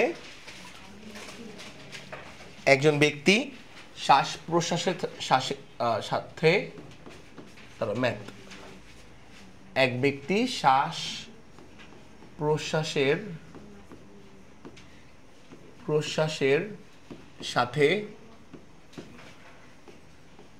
সাথে লিখবা প্রমাণ তাপমাত্রা ও চাপে, লেখো সাথে লিখবা হচ্ছে প্রমাণ তাপমাত্রা ও চাপে, মানে এসটিপি তে, বুঝছো? প্রমাণ তাপমাত্রা ও চাপ মানে আসলে এসটিপি। সো প্রমাণ তাপমাত্রা ও চাপে মানে বুঝতে হবে যে এসটিপি তে বলছে, ঠিক আছে? প্রমাণ তাপমাত্রা ও চাপে 1.12 লিটার বায়ু সেবন করে, 1.12 লিটার বায়ু সেবন করে, মানে কতটুকু বাতাস সে গ্রহণ করে আর কি। তাহলে লিখবা প্রথম প্রশ্ন, সে মোট কতগুলো অণু সেবন করলো, সে মোট কতগুলো অণু সেবন করলো, সে মোট কতগুলো অণু সেবন করলো, সে মোট কতগুলো অণু সেবন করলো। আর 2 নাম্বারটা হচ্ছে 30 ডিগ্রি সেলসিয়াস তাপমাত্রায় অণুর গড় গতিশক্তি কত, লেখে নাও। 30 ডিগ্রি সেলসিয়াস তাপমাত্রায় অণুর গড় গতিশক্তি কত, 30 ডিগ্রি সেলসিয়াস তাপমাত্রায় অণুর গড় গতিশক্তি কত? আচ্ছা একটু আগে তোমাদের গড় গতিশক্তির ফর্মুলা লিখে দিয়েছিলাম না, F/2 kT ছিল, একটু মনোযোগ দাও, F/2 kT ছিল। একটু আগে তোমাদের অণুর গড় গতিশক্তি লেখা দিয়েছিলাম, F/2 kT ছিল না। এই হচ্ছে আমাদের প্রশ্ন, সবাই লেখা হয়েছিল, দেখো তো। সো শ্বাস প্রশ্বাসের সাথে প্রমাণ তাপমাত্রা চাপ মানে এসটিপি তে 1.12 লিটার বায়ু সেবন করে, সে মোট কতগুলো অণু সেবন করলো, আর 30 ডিগ্রি সেলসিয়াস অণু গড়। এটা কিন্তু বুয়েটে আসা একটা ম্যাথ প্রবলেম, বুঝছো? বুয়েট ভর্তি পরীক্ষা আসা একটা ম্যাথ প্রবলেম, এটা ঠিক আছে? এটা চেক করে দেখো, এটা হচ্ছে বুয়েটের আসা একটা ম্যাথ প্রবলেম। দেখি আমরা কিভাবে এটা সলভ করব, একদমই ইজি। হ্যাঁ আচ্ছা, তো চলো আমরা একটু আগে দেখছিলাম মোল সংখ্যার 3টা ফর্মুলা। সো একটু দেখে দিচ্ছি, খেয়াল করে দেখো। হ্যাঁ সলিউশন খুবই সহজ ম্যাথ, আমি তোমাকে একদম সহজেই সলভ করে দিচ্ছি, জাস্ট 2 মিনিট লাগবে। 2 মিনিট জাস্ট দেখো। সো প্রথম কথা হচ্ছে আমরা স্মল n মানে জানি হচ্ছে মোল সংখ্যা, আর মোল সংখ্যার সূত্র কি কি ছিল? মোল সংখ্যার সূত্র ছিল হচ্ছে টোটাল অণুর সংখ্যা ডিভাইডেড বাই হচ্ছে নাম্বার অফ অ্যাভোগাড্রো সংখ্যা, টোটাল অণুর সংখ্যা ডিভাইড বাই হচ্ছে নাম্বার অফ অ্যাভোগাড্রো সংখ্যা, ঠিক আছে টোটাল। আরটা ছিল হচ্ছে, খেয়াল করো এখানে যেহেতু আয়তনের কথা বলছে, দেখছো এই দেখো 1.1 লিটার কিন্তু আমার এটা তোমার আয়তন বলা যায়, লিটার আয়তনের একক, বুঝছো?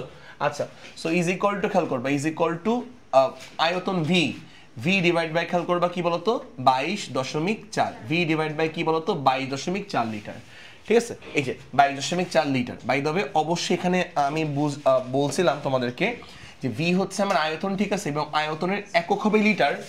এখানে আমার আয়তনের একক হবে লিটার, ঠিক আছে, এবং আয়তনটা বসাতে হবে কিসে বলতো এসটিপিতে। অর্থাৎ এসটিপিতে না থাকলে কি করতে হবে, এসটিপিতে নিয়ে এসে গ্যাস সিস্টেমকে এসটিপিতে নিয়ে এসে তারপরে তোমার এই আয়তনের মানটা বসাতে হবে। যাই হোক, আয়তনটা কিন্তু অবশ্যই হবে এসটিপিতে, এবং মজার বিষয় হচ্ছে আমাদের উদ্দীপকে এসটিপিতে আয়তন দেওয়া আছে। দেখো এই যে এই আয়তনের যে এই মানটাকে দেওয়া আছে, দেখো যে প্রমাণ তাপমাত্রা, প্রমাণ তাপমাত্রা ও চাপে। সো প্রমাণ তাপমাত্রা ও চাপ মানে বেসিক্যালি এটা এসটিপি বোঝাচ্ছে। প্রমাণ তাপমাত্রা ও চাপ মানে বেসিক্যালি এটা এসটিপি বোঝাচ্ছে, ঠিক আছে, এসটিপি। তো এসটিপিতে আয়তন দেওয়া আছে। চলো আমরা এতটুকু নিয়ে একটু কাজ করি, এতটুকু নিয়ে জাস্ট এতটুকু নিয়ে একটু ক্যালকুলেশন করি, অঙ্ক হয়ে যাবে। এতটুকু নিয়ে ক্যালকুলেশন করে চলো ম্যাথটা হয়ে যাবে। সো চলো আমরা ক্যালকুলেশন করি। সো এইটুকুর মধ্যে মান বসে, চলো একবারই মান বসে, হ্যাঁ একবারই মান বসানোর ট্রাই করে মনোযোগ দিয়ে দেখো। এন অণুর সংখ্যা, এটাই বের করতে হবে। এন হচ্ছে অণুর সংখ্যা, এটাই বের করতে হবে। যে অণুর সংখ্যা, যে অণু মোট কতগুলো অণু, কতগুলো অণু মানে কি বের করবো, তো অণুর সংখ্যা বের করবো। কতগুলো অণু মানে অণুর সংখ্যা বের করবো। সো এন মানে হচ্ছে অণুর সংখ্যা, এটাই বের করতে যাচ্ছে। হ্যাঁ, এন হচ্ছে নাম্বার অফ অ্যাভোগাড্রো 6.023 ইন্টু, খেয়াল করবা 10 টু দি পাওয়ার কত 23টি, ঠিক আছে, ইজ ইকুয়াল টু উপরে আয়তন লিটার এককে আয়তন, কিন্তু এসটিপি সিস্টেমে বা এসটিপিতে তোমাকে কনভার্ট করতে হবে। সো এসটিপিতে প্রমাণ তাপমাত্রা চাপে নিয়ে যেতে হবে আয়তনটাকে, এবং সেটা কত বলতো 1.12 লিটার।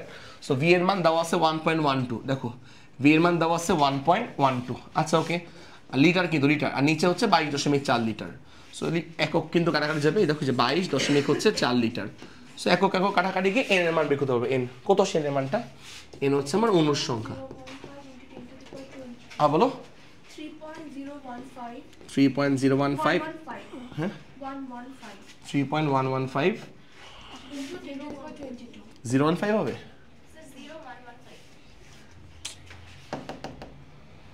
0115 ইন্টু 10 টু দি পাওয়ার 22, তাহলে এতটি অণু। তো খেয়াল করবা এতটা অণু হচ্ছে সে সেবন করছে, এটা হচ্ছে প্রথমটার অ্যান্সার, বুঝছো?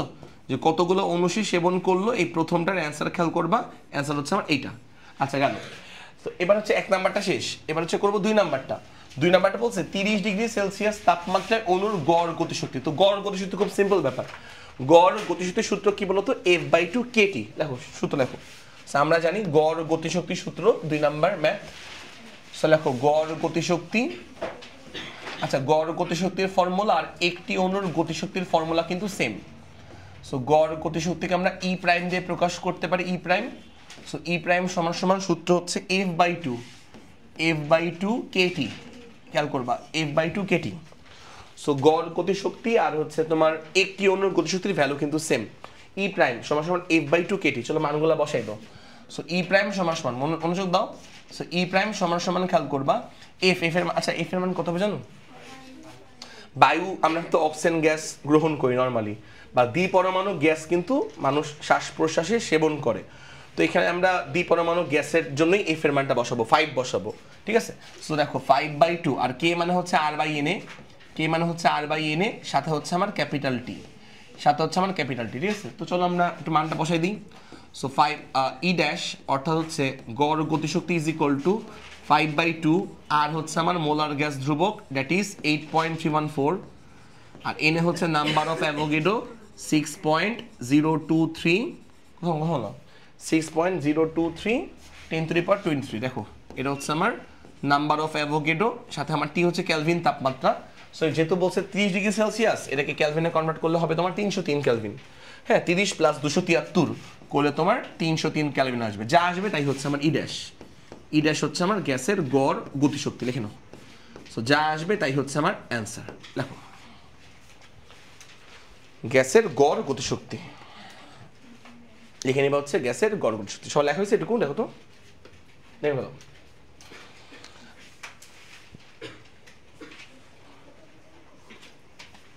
সবাই তুলছো? আচ্ছা, এবার লেখা হচ্ছে আরেকটা ম্যাথ প্রবলেম। লিখবা হচ্ছে যে লিখবা হচ্ছে যে তোমার ম্যাথ প্রবলেম যেটা, দেখো ম্যাথ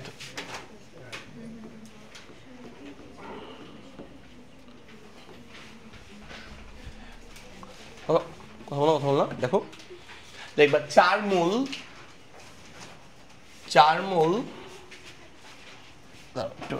লেখার আগে লেখো যে 30 ডিগ্রি সেলসিয়াস তাপমাত্রায় 4 মোল 30 ডিগ্রি সেলসিয়াস তাপমাত্রায় 4 মোল হিলিয়াম গ্যাসের সাথে 4 মোল হিলিয়াম গ্যাসের সাথে কমাতে লিখবা হচ্ছে যে 50 ডিগ্রি সেলসিয়াস তাপমাত্রার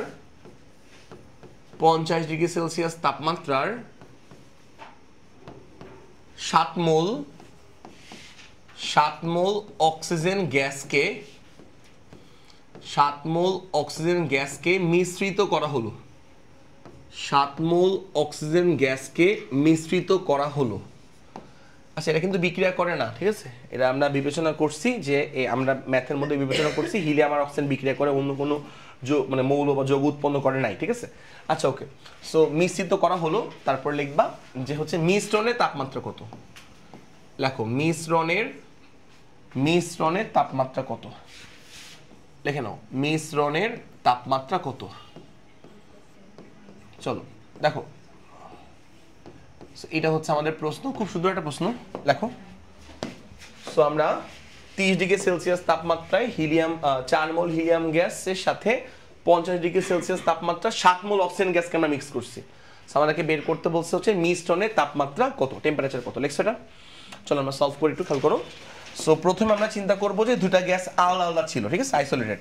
দেখো, সো প্রথমে আমরা চিন্তা করবো হচ্ছে দুইটা গ্যাস আলাদাভাবে ছিল। চলো একদম আলাদাভাবে, যখন তুমি মিক্স করো নাই, অর্থাৎ মিশ্রণের আগে বা মিক্স করার পূর্বে, তো দেখো মিক্স করার পূর্বে কি হবে। সো এখানে ছিল একটা বাক্স, মনে করো, ঠিক আছে? এখানে আমার কিছু পরিমাণ হচ্ছে হিলিয়াম গ্যাসের অণু ছিল শুরুতে, বুঝছো? শুরুতে হিলিয়াম গ্যাসের অণু। আচ্ছা, এটাকে আমি বলতেছি হচ্ছে হিলিয়াম গ্যাস, মনোযোগ দাও, হিলিয়াম গ্যাস বলছি। আর এই পাশে মনে করো আর একটা পাত্র, মনোকাল দিয়ে আঁকি, এটা মনে করো আরেকটা পাত্র, একটু খেয়াল করো। এই পাত্রের মধ্যে মনে করো যে ব্লু কালার দিয়ে হচ্ছে আমরা অক্সিজেন গ্যাসকে আমরা আঁকছি। সেটা এটা হচ্ছে আমার অক্সিজেন গ্যাস, ঠিক আছে? এটা কিন্তু প্রথমে মিশ্রণের পূর্বে। আচ্ছা, সেই হচ্ছে আমার অক্সিজেন গ্যাস। ওকে, ভালো কথা। এটা কিন্তু আমি আবারও বলছি, এটা কিন্তু তোমার মিশ্রণের পূর্বে বলা যায়, ঠিক আছে? একদম ইনিশিয়াল অবস্থা। আচ্ছা, ওকে। সো মিশ্রণের পূর্বের অবস্থা আমি আঁকলাম। এবার দেখো, একটু মনোযোগ দাও। সো আমরা দেখো, এটা হচ্ছে মিশ্রণের পূর্বে, তারা এটা হচ্ছে মিশ্রণের, খেয়াল করো, মিশ্রণের পূর্বে। আচ্ছা, ওকে। যখন তুমি কিন্তু মিশ্রণ করো নাই, বুঝছো, গ্যাস মিশ্রণ করো নাই, গ্যাস মিশ্রণের পূর্বে, ঠিক আছে? সো গ্যাস মিশ্রণের পূর্বে হচ্ছে আমার কিরকম হবে এটা আমি এখন আঁকছি। ওকে, সো মিশ্রণের পূর্বে চলো আমরা হিলিয়ামের গতিশক্তিটা বের করি, মানে মোট গতিশক্তি, তারপরে অক্সিজেনের মোট গতিশক্তি চলো আমরা বের করি মিশ্রণের পূর্বে, কিন্তু পূর্বে। চলো আমরা একটু একবারে করার চেষ্টা করি, দেখো তোমরা অবশ্যই বুঝবা। সো হিলিয়ামের জন্য বলতো মানে মোট গতিশক্তি সূত্র কি? F/2 nRT। আরো ভালো করে বললে F/2 মোল সংখ্যা R ইন্টু তাপমাত্রা, রাইট? আচ্ছা, হিলিয়ামের জন্য খেয়াল করো, হিলিয়াম F/2, বলতো হিলিয়াম কি এক পরমাণু গ্যাস না? তাহলে F এর ভ্যালু কত হবে? 3। কত হবে দেখো তো? 3/2। এই দেখো 3/2, F/2 লেখছে, F/2। n মানে মোল সংখ্যা। বলো হিলিয়ামের মোল সংখ্যা পূর্বে হিলিয়ামের মোল সংখ্যা বলো কত মোল? হিলিয়ামের মোল সংখ্যা কত মোল বলো তো? 4 মোল। তাহলে F/2 ইন্টু 4 লিখছি। আর তো ধ্রুবক, আর তো মোলার গ্যাস ধ্রুবক, এমনি ধ্রুবক, আর তো মোলার গ্যাস ধ্রুবক, ইন্টু টি মানে তাপমাত্রা। বলতো হিলিয়াম গ্যাসের তাপমাত্রা কত বলছে বলতো? 30 ডিগ্রি সেলসিয়াস, মানে কত ক্যালভিন বলতো? 303 ক্যালভিন। তাহলে দেখো F/2 মোল সংখ্যা আর ইন্টু কত আমার? 303 ক্যালভিন। বলতো এই পার্টটা বুঝতে পারো কিনা? এটা কিন্তু আমার, তোমার খেয়াল করো কি বলছি, হিলিয়ামের জন্য আগে পূর্বে বা মিশ্রণের পূর্বে হিলিয়ামের জন্য মোট গতিশক্তি, ঠিক আছে? সেম ভাবে কিন্তু আমরা অক্সিজেনের জন্য মিশ্রণের পূর্বে মোট গতিশক্তি বের করতে পারবো। চলো আমরা একটু বের করার ট্রাই করে, চলো, ঠিক আছে? সেইভাবে সূত্র কি? F/2 মোল সংখ্যা R ইন্টু টি, সূত্র হচ্ছে এইটা F/2। বলো তো অক্সিজেন কি দ্বিপরমাণু গ্যাস না? সো বলো তো দ্বিপরমাণু গ্যাসের জন্য আমার ওই কি বলে এফ এর মান কত হয় বলো তো? 5 হয়। দ্বিপরমাণু গ্যাসের জন্য এফ এর মান কত হয়? 5 হয়। তাহলে কি হবে দেখো তো, কি হবে? 5/2। দেখো 5/2 মোল সংখ্যা দেখি তো পূর্বে মিশ্রণের পূর্বে অক্সিজেনের মোল সংখ্যা কত মোল বলছে বলতো 7 মোল বলছে। সো মোল সংখ্যা 8 তো ধ্রুবক, সবার জন্য 8 ধ্রুবক সবার। এই তো তাপমাত্রা হচ্ছে আমার টি। দেখো তো তাপমাত্রা আদি তাপমাত্রা কত বলছে বলতো 50 ডিগ্রি সেলসিয়াস তাপমাত্রা, বুঝছো? মিশ্রণের পূর্বে আমার অক্সিজেন গ্যাসের তাপমাত্রা কত 50 ডিগ্রি সেলসিয়াস। আর 50 ডিগ্রি সেলসিয়াস মানে কত কেলভিন? 50 প্লাস 273 মানে কত হবে বলতো? হ্যাঁ 323 দেখো 323 এটা। সো বলো এইটুকু আমরা বুঝতে পারছি কিনা বলো তো? আচ্ছা, এটা কিন্তু মিশ্রণের পূর্বে হিলিয়ামের তোমার হচ্ছে মোট গতিশক্তি বের করছো, মিশ্রণের পূর্বে অক্সিজেনের কি বলতো মোট গতিশক্তি বের করছো। আচ্ছা এবার কি করবা, আমরা হচ্ছে মিশ্রণের পূর্বের মোট গতিশক্তির যোগফল বের করব। বাই দ্য ওয়ে মনে রাখবা, একটা আদর্শ গ্যাসের ক্ষেত্রে তার গতিশক্তিটাই হচ্ছে মোট শক্তি হিসেবে ভূমিকা পালন করে, কারণ আদর্শ গ্যাসের কোনো কি নাই, বিভব শক্তি নাই। তো সমস্ত গতিশক্তিটাই আসলে তার হচ্ছে মোট শক্তি হিসেবে ভূমিকা পালন করে। তো তুমি এমনও বলতে পারো মিশ্রণের পূর্বে মোট শক্তিও বলতে পারো। তুমি মোট শক্তি বললেও কোনো সমস্যা নেই, আবার মোট গতিশক্তি বললেও কোনো সমস্যা নেই। দেখে নাও এটা হচ্ছে মিশ্রণের পূর্বে আগে। হ্যাঁ বলো। হ্যাঁ না, কারণ হচ্ছে আমরা মোট গতিশক্তি বের করতেছি। আমাদের এখানে মোট গতিশক্তির সূত্র হচ্ছে এই দেখো, এই যে এটা হচ্ছে আমার মোট গতিশক্তির সূত্র, দেখছো? এই যে F/2 মোল সংখ্যা R ইন্টু টি, ঠিক আছে? সো এই F/2 মোল সংখ্যা R ইন্টু টি। আচ্ছা ওকে, সো এবার দেখো মনোযোগ দাও, এই হিলিয়ামের জন্য F এর মান 3, বুঝছো? এক পরমাণু গ্যাস F/2 মোল সংখ্যা, হিলিয়ামের মোল সংখ্যা আদিতে কত বলো তো 4 মোল। তো এই দেখো 4 মোল, বুঝছো? আর মানে মোলার গ্যাস ধ্রুবক ফিক্সড, আর তাপমাত্রা হচ্ছে আমার কত, এই যে 30 ডিগ্রি সেলসিয়াস মানে হচ্ছে 303 কেলভিন, ঠিক আছে? আচ্ছা এটা তোমার হিলিয়ামের জন্য বের করছে। এবার অক্সিজেনের জন্য সেম ভাবে দেখো 5/2, 5 কেন হলো? কারণ F এর ভ্যালু 5। তো দেখো 5/2 অর্থাৎ F/2 n মানে মোল সংখ্যা। সো অক্সিজেনের মোল সংখ্যা ছিল আগে 7 মোল, তো 7 লিখছি। আর তো মোলার গ্যাস ধ্রুবক, আর তাপমাত্রা হচ্ছে 50 ডিগ্রি সেলসিয়াসকে আমরা ক্যালভিনে কনভার্ট করছি। আচ্ছা দেখো আমরা এখন আদিতে মোট শক্তি বের করবো, মানে কি জানো, এটাকে যোগ করবা।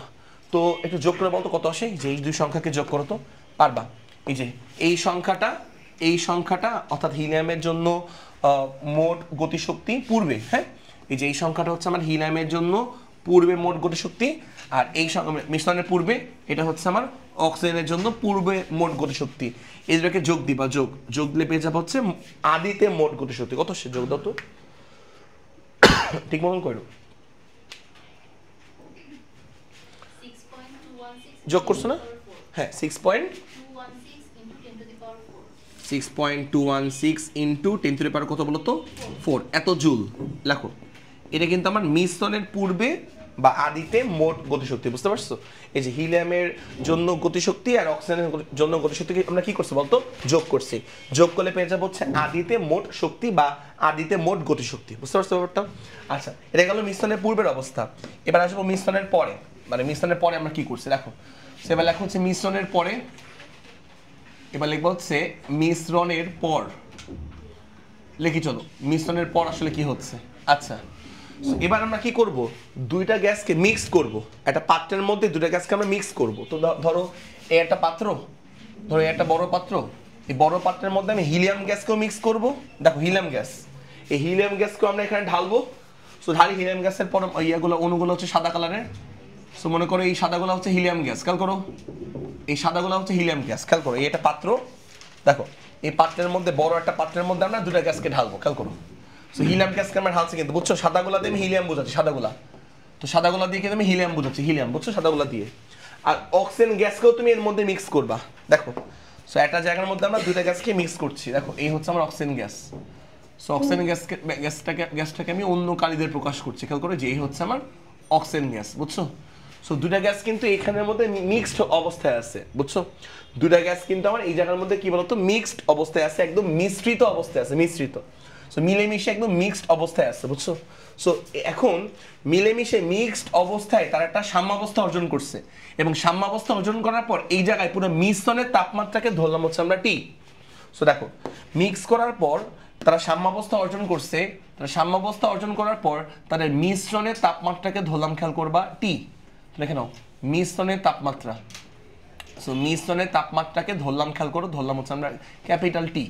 সো ক্যাপিটাল টি হচ্ছে আমার মিশ্রণের তাপমাত্রা। খেয়াল করো যে দুটা গ্যাসকে তুমি মিশ্রণ করছো, মিশ্রণ, এই জায়গার মধ্যে কিন্তু সাদাগুলা হিলিয়াম, এই জায়গার মধ্যে হচ্ছে সাদাগুলা হচ্ছে আমার হিলিয়াম, এই যে হিলিয়াম গ্যাস, সাদাগুলো হচ্ছে হিলিয়াম, আর নীলগুলা হচ্ছে আমার, খেয়াল করো নীলগুলা, সো নীলগুলা হচ্ছে আমার দেখো অক্সিজেন গ্যাস, অক্সিজেন গ্যাস।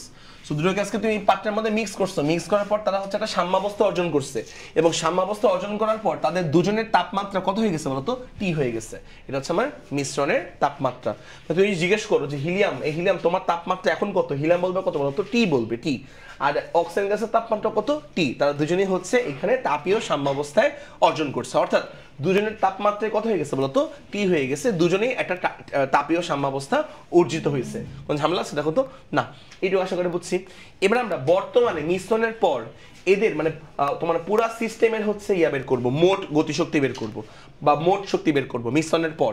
দেখো বর্তমানে মোট হচ্ছে শক্তি, দেখো সো বর্তমানে হচ্ছে আমরা বর্তমানে মোট শক্তি বের করব, লিখে নাও। আমরা বর্তমানে মোট শক্তি বের করব। আচ্ছা, মোট শক্তি যে কথা, মোট গতিশক্তি সেম কথা। মোট শক্তি যে কথা, মোট গতিশক্তি একই কথা, কারণ বিভব শক্তি নাই আসলে আমাদের আদর্শ গ্যাসের মধ্যে। আমরা ধরে নিই কোনো কি বিভব শক্তি নাই, মোট গতিশক্তিটাই আসলে মোট শক্তি রূপে ভূমিকা পালন করে ফর আদর্শ গ্যাস। আচ্ছা, বাইডিয়াল গ্যাস। তো বর্তমানে মোট শক্তি, চলো আমরা প্রথমে লিখি হিলিয়ামের জন্য। চলো হিলিয়ামের জন্য বলো মোট শক্তি বা মোট গতিশক্তি একই তো জিনিস। সূত্র কি বলতো? F/2 মোল সংখ্যা R ইন্টু টি। আচ্ছা, হিলিয়ামের জন্য লিখবো, হিলিয়ামের জন্য F/2। এফ বলো হিলিয়ামের জন্য এফ এর ভ্যালু কত বলো তো? এফ এর ভ্যালু হচ্ছে তোমার 3। সো দেখো F/2, দেখো 3/2 মোল সংখ্যা। আচ্ছা বলো তো, এখানে পূর্বে আমার হিলিয়ামের মোল সংখ্যা যা মানে পরিমাণ, এখানেও কি আমার হিলিয়ামের পরিমাণ তাই না? কারণ তুমি তো কোনো এক্সট্রা কোনো হিলিয়াম অ্যাড করছো না, আবার তুমি এখান থেকে কোনো হিলিয়ামকে রিমুভ করে বাইরে বের করছো না। তার মানে এখানেও যতটুকু মোল সংখ্যা, অর্থাৎ কত মোল আছে? 4 মোল। এখানে 4 মোল পরিমাণ হচ্ছে হিলিয়াম ছিল আলাদা অবস্থায়, আইসোলেটেড অবস্থায় বা আলাদা অবস্থায়। আর এখানে কিন্তু ওই 4 মোল হিলিয়াম এর মধ্যে আছে কি অবস্থায় বলতো? মিক্স অবস্থায়। বুঝছো? সো এর মধ্যে কিন্তু আমার 4 মোল হিলিয়াম গ্যাসে আছে, কিন্তু কি অবস্থায় বলতো? মিক্স অবস্থায়। এর মধ্যে 4 মোল হিলিয়াম গ্যাস আছে কিন্তু মিক্স অবস্থায়। তো খেয়াল করবা, তো 3/2 অর্থাৎ F/2 মোল সংখ্যা, মোল সংখ্যা হচ্ছে আমার 4 মোল, মোল সংখ্যা 4। আর তো মোলার গ্যাস ধ্রুবক, দুনিয়ার সবাই এটার মান জানে। আর তাপমাত্রা, এখন আমাকে প্রশ্ন করো, আগে আমার হিলিয়ামের তাপমাত্রা ছিল কত? 303 কেলভিন। কিন্তু এখন কিন্তু বর্তমানে এই যে মিশ্রিত থাকার পর বর্তমানে হিলিয়ামের তাপমাত্রা কত বলতো? টি। বুঝছো ব্যাপারটা? সো বর্তমানে আমার হিলিয়ামের তাপমাত্রা হচ্ছে আমার টি। তো এই হচ্ছে আমার ব্যাপার। এইটুকু পার্ট আমরা হিলিয়ামের জন্য করছি। প্লাস আচ্ছা, মোট তো আমরা হচ্ছে পুরা সিস্টেমের হচ্ছে মোট গতিশক্তি বের করব বা মোট শক্তি বের করব। আচ্ছা, এবার করবো হচ্ছে তোমার অক্সিজেনের জন্য। সূত্র হচ্ছে F/2 মোল সংখ্যা R ইন্টু টি। এফ মানে হচ্ছে ডিগ্রি অফ ফ্রিডম। তো অক্সিজেনের জন্য এফ এর ভ্যালু কত বলতো? 5। তো খেয়াল করবা 5/2 লেখো, 5/2 লিখলাম, 5/2 মোল সংখ্যা, মনোযোগ দাও, মোল সংখ্যা।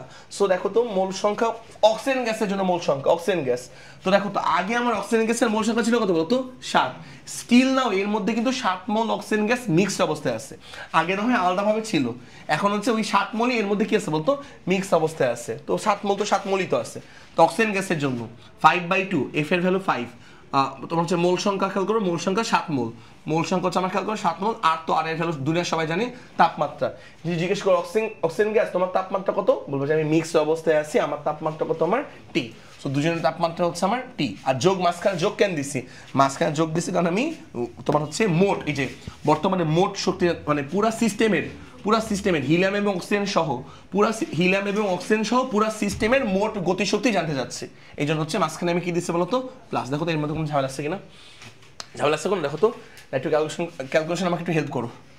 আচ্ছা, এখান থেকে তোমার হচ্ছে মানগুলা বসাও। 3/2 ইন্টু 4, আর এর ভ্যালু হচ্ছে 8.314। দেখো 8.314, সাথে আমার ক্যাপিটাল টি। এখানে খেয়াল করবা 5/2, 7 তো 7, আর এর ভ্যালু হচ্ছে আমার 8.314, আর হচ্ছে টি। বলো কত টি আসে যোগ করে? দ্রুত বলো তোমরা। এটাকে ফার্স্টে হচ্ছে করবা, এটাকে ক্যালকুলেশন করবা, দেন যোগ করবা। কত টি আসে বলো? জাস্ট সামথিং টি আসবে। হ্যাঁ, 196.013, তারপর সাথে হচ্ছে আমার টি, এমন কিছু। সবার কি এমন কিছু আসছে? একটু দেখো তো, আরেকজন চেক করে দেখো তো, একজন না কোনো অন্য কিছু আসছে?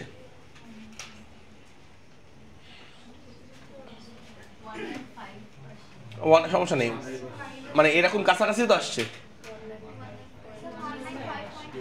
সমস্যা নেই। 195.375। আচ্ছা সবার কি 195 কি ম্যাক্সিমামে আসছে? আচ্ছা তাহলে তাহলে 195 লিখে দিচ্ছি, সমস্যা নেই। বাট এই 196 লিখলেও খুব একটা ঝামেলা নেই। আচ্ছা 195 পয়েন্ট কত, 0.379 এত থাকলো। এত সাথে আমার টি গুণ আছে, কিন্তু সাথে কিন্তু আমার একটা টি গুণ আছে। এটা কি বুঝতে পারছো? এটা কিন্তু খুব সুন্দর একটা ম্যাথ প্রবলেম। এটা কি বুঝতে পারতেছো? দেখো তো। আচ্ছা তাহলে দেখো এইটা হচ্ছে আমার, দেখো তো এখানে আমার কি বের হয়েছে, মনে করে শুনবা। এই যে এটা হচ্ছে আদিতে মোট শক্তি হচ্ছে, এটা খেয়াল করছো? এটা কি বলতো, আবার বলো। আদিতে মোট শক্তি। আর এটা কি বলতো, এটা হচ্ছে বর্তমানে মোট শক্তি। আমরা জানি শক্তি সংরক্ষণশীল, তার মানে কি বলতো, আদিতে মোট শক্তির মান যা, বর্তমানে মোট শক্তির মান কি বলতো তাই। এটা সমান সমান করে কি বের করবা, টি বের করবা। খুব সহজ। দেখো আমরা জানি শক্তি সংরক্ষণশীল, দেখো আমরা জানি হচ্ছে শক্তি সংরক্ষণশীল, আমরা জানি হচ্ছে শক্তি সংরক্ষণশীল।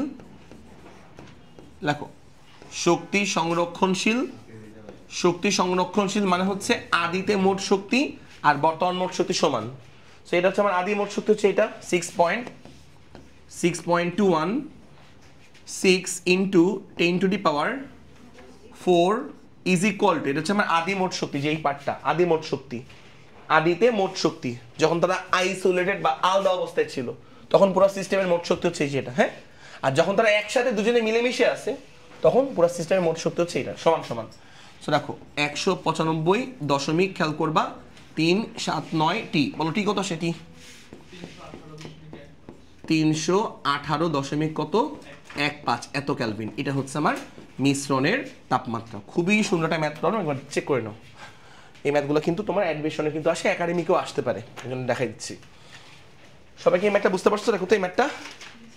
আচ্ছা এরপর দেখো লাস্ট টপিক আমরা পড়বো গড় মুক্ত পথ, দেন আমরা এখান থেকে ম্যাথ প্রবলেম সলভ করবো।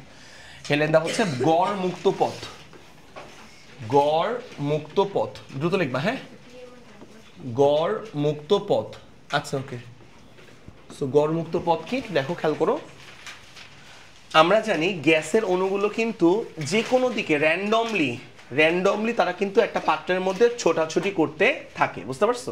তো গ্যাসের অণুগুলো এরকম র্যান্ডমলি ছোটাছুটি করতে গিয়ে পরপর দুইটা অণুর সাথে সংঘর্ষ লিপ্ত হওয়ার মাঝামাঝি যে সময়কালটা, সেই সময়কালটা সে আসলে ফ্রিলি মুভ করে, এবং যতটুকু সে ফ্রিলি মুভ করছে তাকে বলা হয় মুক্ত পথ। আর এই মুক্ত পথগুলোর যে গড় মান তাকে বলা হয় হচ্ছে গড় মুক্ত পথ। তোমরা গড় মুক্ত পথের হচ্ছে সংজ্ঞাটা একটু বই থেকে পড়ে নিবা, হ্যাঁ। ওইটা আরেকবার বলছি, অণুগুলো নর্মালি গ্যাসের অণুগুলো হচ্ছে একটা পাত্রের মধ্যে জাস্ট ক্রমাগত র্যান্ডমলি যে কোনো দিকে যে কোনো বেগে বিচরণ করতে থাকে। সো একটা অণু যখন পরপর দুইটা অণুর সাথে সংঘর্ষে লিপ্ত হবে পরপর, তাদের মধ্যবর্তী সময়কালে সে কিন্তু মোটামুটি ফ্রিলি সরলরৈখিক পথে চলে। তো ফ্রিলি যে সরলরৈখিক পথে চলছে ওইটুকু পথের দৈর্ঘ্যকে আমরা বলি হচ্ছে মুক্ত পথ। আর এই অনেকগুলো মুক্ত পথটা একটা থাকবে না, অনেকগুলো মুক্ত পথ থাকবে। সংঘর্ষকে একবার দুইবার করবে না, কোটি কোটি বার করবে। অনেকগুলো গড় মুক্ত পথের যোগফল, মুক্ত পথের গড় মানকে আমরা বলি কি, গড় মুক্ত পথ। না শুরু করে একটু খেয়াল করো, মনোযোগ দাও। আমি এটা জাস্ট ছোট করে ব্যাখ্যা করতেছি, কারণ এটার জাস্ট আমাদের ইয়া লাগবে, কনসেপ্ট জেনে আমাদের ম্যাথ সলভ করতে হবে এটার। দেখো এই হচ্ছে আমাদের একটা পাত্র, এই পাত্রের মধ্যে আমার ধরো অণু আছে, এই গ্যাস পাত্রের মধ্যে ধরো অণু আছে। এই একটা অণু আমি আঁকলাম, এর সাদা অণু আমি আঁকলাম, ঠিক আছে। আর বাকি অণুগুলো একটু পরে আঁকতেছে, খেয়াল করো। এই একটা অণু অন্য কালে আঁকতেছে, বাকি অণুগুলো সেগুলো হচ্ছে তোমার বেশ কিছু অণু ধরো এখানে আছে, বেশ কিছু অণু, ঠিক আছে। এই হচ্ছে বেশ কিছু অণু মনে করো আছে। আচ্ছা সো একটু খেয়াল করে দেখবা, আমি জাস্ট অনেক আরো অণু আছে, আমি জাস্ট সহজ করে রাখতেছি। আমি জাস্ট একটা অণুর গতিবিধি লক্ষ্য করব, জাস্ট একটা অণু মনে করো আমার সেই সাদা অণুটা, তাহলে আমি সাদা অণুর গতিবিধি লক্ষ্য করব, সাদা অণুর গতিবিধি, বুঝছো? আচ্ছা তো চলো আমরা, সাদা অণু কিন্তু র্যান্ডমলি ছোটাছুটি করবে, র্যান্ডমলি ছোটাছুটি করবে। তো এরকম ছোটাছুটি করতে গিয়ে দেখো সাদা অণু এভাবে মুভ করলো, মুভ করার পর খেয়াল করবা এখানে সাদা অণুটা কিন্তু প্রথম ধাক্কা খাবে এই যে এই লাল অণুর সাথে, বুঝছো? এইভাবে যখন সে যাবে সাদা অণু কিন্তু প্রথম ধাক্কা খাবে এই লাল অণুর সাথে, এটা কি বুঝতে পারো? আচ্ছা ধাক্কা খাবে, দেখো দেখো। আচ্ছা সাদা অণু খেয়াল করো, মনোযোগ দাও, সাদা অণু খেয়াল করো, সাদা অণু হচ্ছে দেখো এই বরাবর যাবে, ভালো না? এর মনোযোগ দাও, সাদা অণু এই যেই বরাবর যাবে প্রথম ধাক্কা খাবে হচ্ছে লাল অণুর সাথে, প্রথম ধাক্কা ফার্স্ট। আচ্ছা তাহলে একবার ধাক্কা খাইছে, একবার দেখো তো সাদা অণু কিন্তু এই লাল অণুর সাথে একবার ধাক্কা খাইছে, দেখো যে ধাক্কা খাইছে, ধাক্কা। আমি সাদা অণুর কথা চিন্তা করবো, সাদা অণু, ঠিক আছে, এই যে একবার ধাক্কা গেল প্রথম ধাক্কা, ওকে। তো সাদা অণু কিন্তু এখানে আর নাই, সেখানে কিন্তু আর সাদা অণুটা কিন্তু এই জায়গার মধ্যে নাই, ঠিক আছে, এখানে নাই, সাদা অণু কিন্তু এই জায়গায় নাই, এই চলে আসছে এখানে। সো প্রথম ধাক্কা কিন্তু খেয়াল করো, প্রথম, আচ্ছা সো যাই হোক, সো এখানে খাইছে, বুঝছো।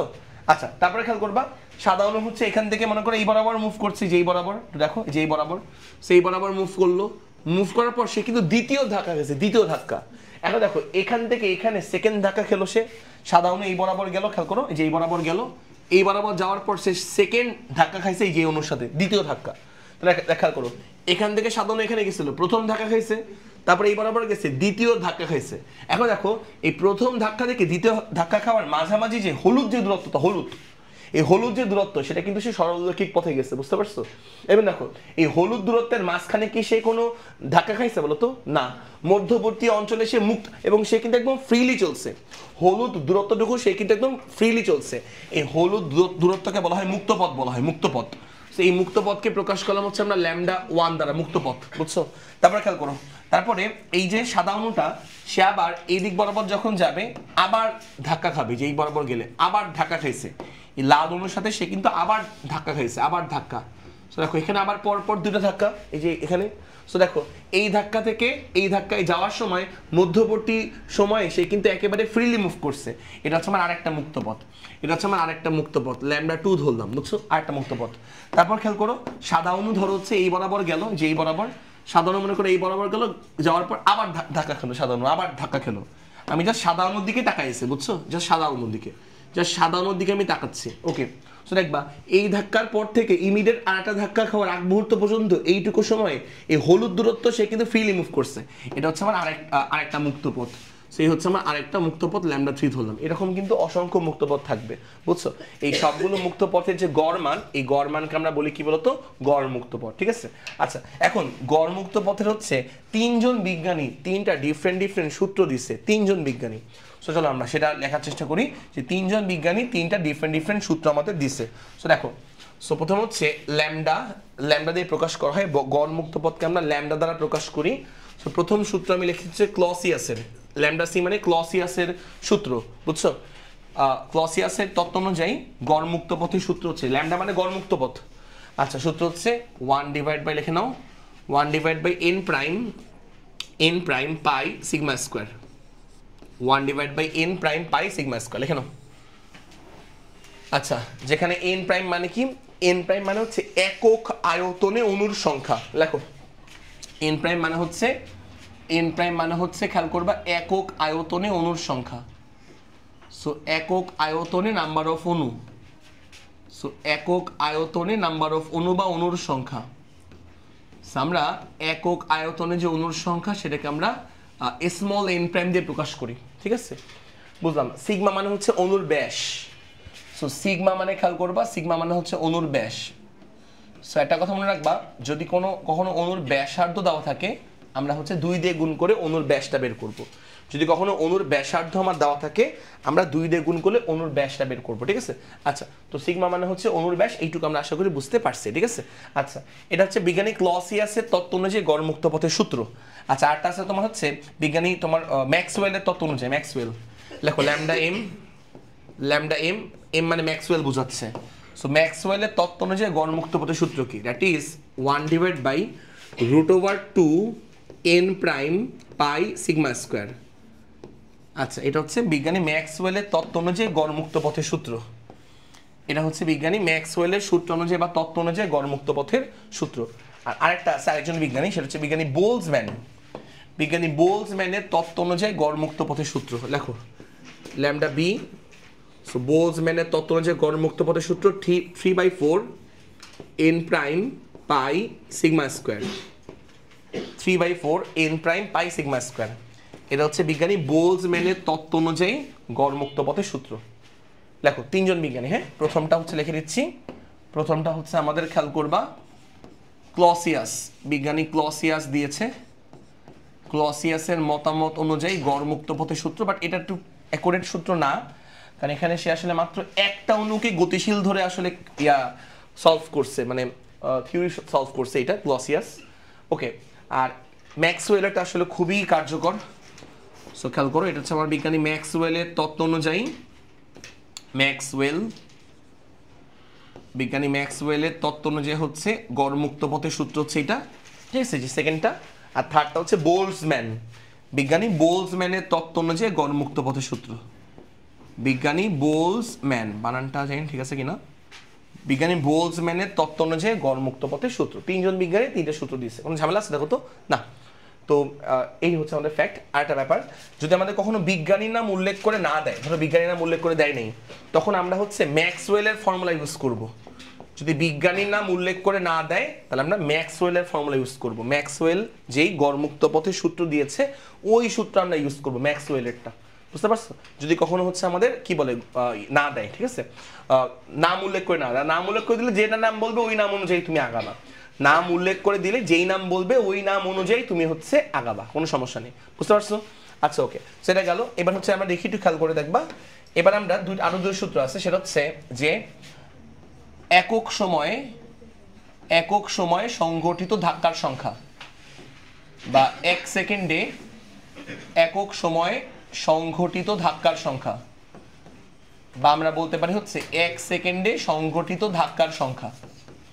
লেখো, একক সময়ে সংঘটিত ধাক্কার সংখ্যা, বা আমরা বলতে পারি এক সেকেন্ডে সংঘটিত ধাক্কার সংখ্যা। অনেক সময় বের করতে বলে যে এক সেকেন্ডে সংঘটিত ধাক্কার সংখ্যা, যে এক সেকেন্ডে একটা অণু কয়বার ধাক্কা খাইছে, বুঝছো? তো এটা সূত্র মনে রাখলেই চলবে।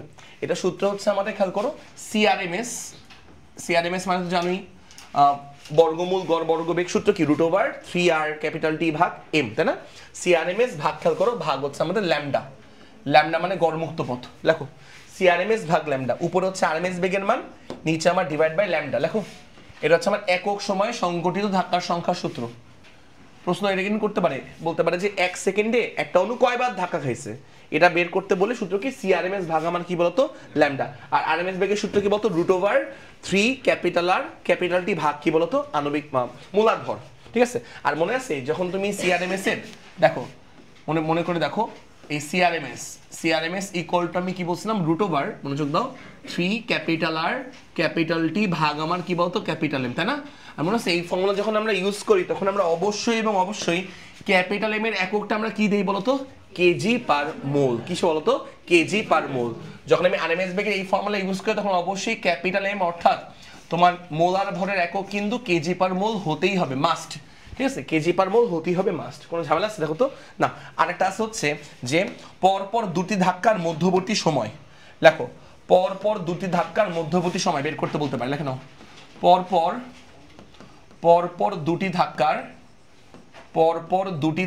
মধ্যবর্তী সময়, পরপর দুটি ধাক্কার মধ্যবর্তী সময়।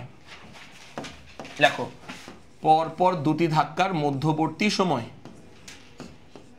লেখো, পরপর দুটি ধাক্কার মধ্যবর্তী সময়, এটা জাস্ট এটার উল্টা, ল্যামডা বাই সিআরএমএস। লেখো, ল্যামডা ডিভাইড বাই হচ্ছে সিআরএমএস, ল্যামডা বাই সিআরএমএস। লেখো, পরপর দুটি ধাক্কার মধ্যবর্তী সময়, লিখে নাও, ল্যামডা বাই সিআরএমএস, জাস্ট এটার উল্টা সূত্র, ঠিক আছে? আচ্ছা, এটা গেল। সো একক সময়ে সংঘটিত ধাক্কার সংখ্যা হচ্ছে আমার যে সিআরএমএস ভাগ ল্যামডা, আর পরপর দুটি ধাক্কার মধ্যবর্তী সময় হচ্ছে ল্যামডা ভাগ কি বলতো, সিআরএমএস। ওকে, আচ্ছা এবার দেখবা এখান থেকে আরো কিছু কনসেপ্ট আছে, আমি এখনই দেখাচ্ছি। দেখো, এখান থেকে আরো কিছু কনসেপ্ট, হ্যাঁ বলো। একক হচ্ছে মিটার, পথের একক, দেখো যে পথের একক যা, গড়মুক্ত পথের একক তাই, পথের একক হচ্ছে মিটার। ভালো প্রশ্ন করছো। আর বাকি তো তুমি জানো, বাকিগুলো একক তো তুমি জানোই। আচ্ছা ওকে, এবারে খেয়াল করো, আমরা ম্যাক্সওয়েলের সূত্র নিয়ে কথাবার্তা বলবো, যেটা বেশি হচ্ছে তোমার মোর অ্যাকুরেট রেজাল্ট দেয়, ঠিক আছে? ম্যাক্সওয়েলের ফর্মুলাটা আমরা বেশি ইউজ করব। চলো দেখে একটু খেয়াল করো। হ্যাঁ, ব্যাস তো অবশ্যই মিটার, অণুর ব্যাস অবশ্যই একক হচ্ছে মিটার, ব্যাসের একক মিটার হবে।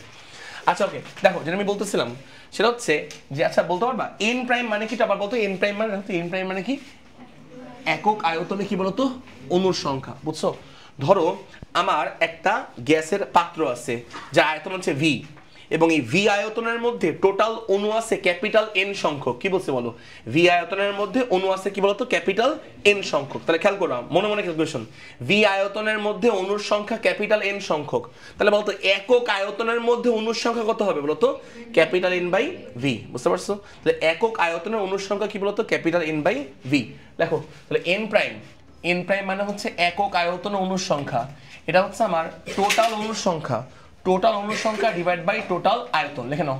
সো এন প্রাইম হচ্ছে আমার ক্যাপিটাল এন বাই ভি, লেখো টোটাল অণুর সংখ্যা ডিভাইড বাই টোটাল আয়তন। কথা বললাম?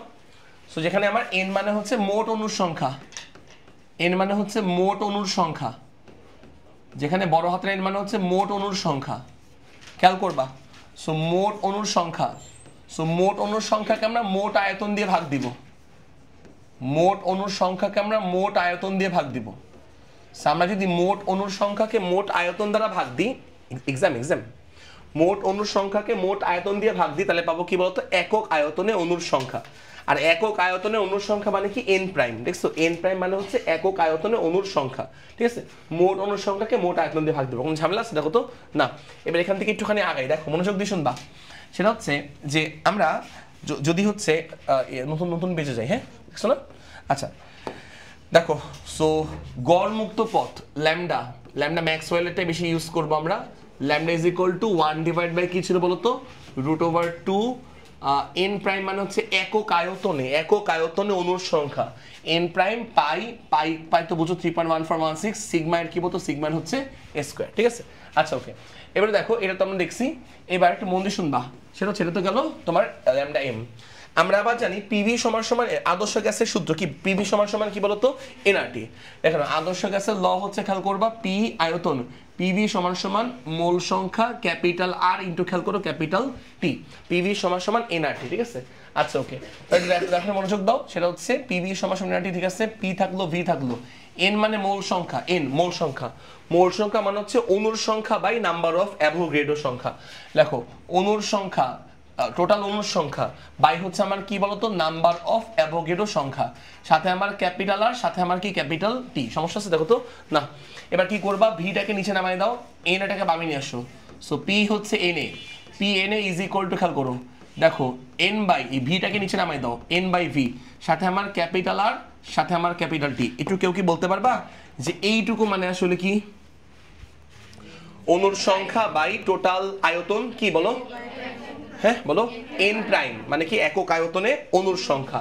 তো এখানে একটু কষ্ট করে, সেটা হচ্ছে আমি কি বললাম, যে পি এন এ, পি মানে চাপ, আর এন এ মানে হচ্ছে number of Avogadro, is equal to হচ্ছে এই যে টার্মটা, এই যে টার্মটা, যে এই যে টার্মটা, অণুর সংখ্যা বাই হচ্ছে আয়তন। সো অণুর সংখ্যা বাই টোটাল আয়তন, এটা মানে হচ্ছে এন প্রাইম। এন প্রাইম মানে হচ্ছে একক আয়তনে অণুর সংখ্যা। তারপর সাথে হচ্ছে আমার ক্যাপিটাল আর, সাথে আমার ক্যাপিটাল আর, সাথে আমার কি? Capital T. এখান থেকে আমি এন প্রাইমের একটা নতুন কনসেপ্ট পেয়ে গেলাম। দেখো এখান থেকে আমি এন প্রাইমের, এই যে এন প্রাইম মানে একক আয়তনে অণুর সংখ্যা, তো এটা ইকুয়াল টু কি পেয়ে গেছি? দেখো তো, এটা ইকুয়াল টু পাইছে হচ্ছে আমরা চাপ number of Avogadro divide by কি বলতো? R into T. বুঝতে পারছো? এবার কি করবা? এন প্রাইমের এই যে ভ্যালুটা, বা সরি এই যে তোমার এক্সপ্রেশনটা, এইটা তুমি হচ্ছে এখানে বসাই দিবা, এখানে। সো এই যে এন প্রাইমের এক্সপ্রেশন এখানে বসাই দিবা, চলো বসাই দিই। সো এন প্রাইমের এক্সপ্রেশন এখানে বসাই দিলে কি হবে? খেয়াল করো, বসাই দিলে। সো ল্যামডা মানে হচ্ছে তোমার যে গড় মুক্ত পথ, ল্যামডা এম মানে গড় মুক্ত পথ ম্যাক্সওয়েলের তত্ত্ব অনুযায়ী। উপর হচ্ছে 1 ডিভাইড বাই, খেয়াল করো, √2, দেখো 1 ডিভাইড বাই √2 লিখছি, এন প্রাইম। সো দেখো তো, দেখি এন প্রাইমের জায়গায় আমরা কি লিখতে পারবো? দেখো কি লিখতে পারবো? দেখো তো এন প্রাইমের জায়গায় কি লিখতে পারবো? P number of Avogadro divide by কি? R into T. বসাই দিই, চলো। সেন প্রাইমের জায়গায় খেয়াল করবা, P number of Avogadro divide by, খেয়াল করো, আর ইনটু ক্যাপিটাল টি বসাই দিলাম এন প্রাইমের জায়গায়। পাই তো পাই এমনি থাকবে, পাই তো আমার পাই এমনি থাকবে, সমস্যা নেই, পাই আমার এমনি থাকবে। সিগমা স্কয়ার মানে হচ্ছে অণুর বা ব্যাসের কি বলতো? স্কয়ার। সমস্যা আছে? না। আর আরটি কিন্তু উপর চলে যাবে, আরটি। দেখো এখান থেকে আমরা অনেক কিছু বলতে পারবো। সো ল্যামডা ম্যাক্সওয়েলের তত্ত্ব অনুযায়ী গড়মুক্ত পথ ইজ ইকুয়াল টু, আরটি উপরে পাঠিয়ে দাও। সো ক্যাপিটাল আরও হচ্ছে উপরে, ক্যাপিটাল টিও হচ্ছে উপরে, নিচে আমার √2 পি লিখলাম, সাথে হচ্ছে আমার নাম্বার অফ অ্যাভোগাড্রো লিখলাম, সাথে আমরা পাই লিখলাম, সাথে খেয়াল করবা সিগমা স্কয়ার লিখলাম। সো এই হচ্ছে আমার ম্যাক্সওয়েলের তত্ত্ব অনুযায়ী গড়মুক্ত পথের, খেয়াল করবা, একটা এক্সপ্রেশন। বুঝতে পারছো? আচ্ছা, সো এইটুকু বুঝতে পারছি কিনা বলতো? কোন ঝামেলা আছে দেখো তো। আচ্ছা সেম জিনিস আমি যদি ক্লসিয়াসের জন্য লিখতে চাই তাহলে কি হবে জানো, জাস্ট যদি একটু বুদ্ধি ইউজ করো, এটা হবে না, জাস্ট এটা হচ্ছে ক্লসিয়াসের সূত্র হয়ে গেছে, বুঝছো? এটা হবে না, কি হয়ে গেছে বলতো, ক্লসিয়াসের, এই দেখো এটা কি হয়ে গেছে, এটা হচ্ছে ক্লসিয়াসের তত্ত্ব অনুযায়ী, এটা হচ্ছে ক্লসিয়াসের তত্ত্ব অনুযায়ী গড়মুক্ত পথের সূত্র কিন্তু হয়ে গেছে। সেম জিনিস আমি যদি বোলজম্যানের জন্য লিখতে চাই কি করবো জানো, কি করবো, এখানে 3/4 কি করে দেবো বলতো, গুণ দিয়ে দিব। তো সেম জিনিস কি হয়ে গেছে বলতো, বোলজম্যানের জন্য গড়মুক্ত পথের হচ্ছে কনসেপ্ট হয়ে গেছে, বুঝতে পারছো? এসো বোলজম্যানের জন্য এটা হচ্ছে কনসেপ্ট, বোলজম্যানের জন্য। ক্লসিয়াসের জন্য খেয়াল করবা এটা নাই, ক্লসিয়াসের জন্য কোনো যে সহগ হচ্ছে 1 ক্লসিয়াসের জন্য, বুঝতে পারছো? আর হচ্ছে ম্যাক্সওয়েলের জন্য আমার নিচে আমার কি গুণ বলতো, √2 গুণ। ম্যাক্সওয়েলের জন্য হচ্ছে আমার ফর্মুলায় নিচে হচ্ছে √2 গুণ। এইটা কিন্তু সূত্র আকারে মনে রাখতে পারো, হ্যাঁ? আচ্ছা ম্যাথ নেক্সট ক্লাসে করাবো না, জাস্ট এখান থেকে কিছু কনসেপ্ট দেখাই দিচ্ছি, খেয়াল করো। সো গড়মুক্ত পথের সাথে মনোযোগ দিয়ে শুনবা, তুমি বলবা, আমি বলবো না কিন্তু, তুমি বলবা দেখো এই ল্যামডা মানে কি বলো, গড়মুক্ত পথ। বলতো গড়মুক্ত পথের সাথে তাপমাত্রার সম্পর্ক আমার কেমন বলতো, সমানুপাতিক। এমসিকিউতে আসে এটা। যদি বাকিগুলো ধ্রুবক থাকে, পি আর সিগমা ধ্রুবক থাকে, খুব ইম্পর্টেন্ট কথা যে এমসিকিউতে আসবে এটা, হ্যাঁ? গড়মুক্ত পথের সাথে তাপমাত্রার সম্পর্ক আমার কেমন বলতো, সমানুপাতিক। গড়মুক্ত পথের সাথে তাপমাত্রার সম্পর্ক হচ্ছে আমার সমানুপাতিক। তাপমাত্রা বাড়লে গড়মুক্ত পথ বাড়বে, তাপমাত্রা কমলে গড়মুক্ত পথ কমবে, সিম্পল ব্যাপার। কোন ঝামেলা আছে দেখো তো না। তারপর দেখো এই যেখানে টাকা দেখো, এই যে গড়মুক্ত পথ, আর এটা কি বলতো, চাপ। তুমি বলবা গড়মুক্ত পথের সাথে চাপের সম্পর্ক আমার কেমন বলতো, ব্যস্তানুপাতিক। যদি বাকিগুলো ধ্রুবক থাকে, বাকি সবাই ধ্রুবক থাকে, তাহলে দেখো তাহলে আমি বলতে পারবো যে গড়মুক্ত পথের সাথে চাপের সম্পর্ক হচ্ছে ব্যস্তানুপাতিক। চাপ বাড়লে গড়মুক্ত পথ কমবে, চাপ কমলে গড়মুক্ত পথ বাড়বে। তারপর এখানে কিন্তু প্রচুর এমসিকিউ আসবে। তারপর দেখো এই যে গড়মুক্ত পথ আর এটা আমার ব্যাস, অণুর ব্যাস। তো বলতো গড়মুক্ত পথের সাথে অণুর ব্যাসের স্কয়ারের সম্পর্ক আমার কেমন বলতো, ব্যস্তানুপাতিক। সো দেখো গড়মুক্ত পথের সাথে অণুর ব্যাসের স্কয়ারের সম্পর্ক, গড়মুক্ত পথের সাথে হচ্ছে অণুর ব্যাসের স্কয়ারের সম্পর্ক হচ্ছে আমার, খেয়াল করবা, ব্যস্তানুপাতিক। এটা আমরা সবাই বুঝতে পারছি।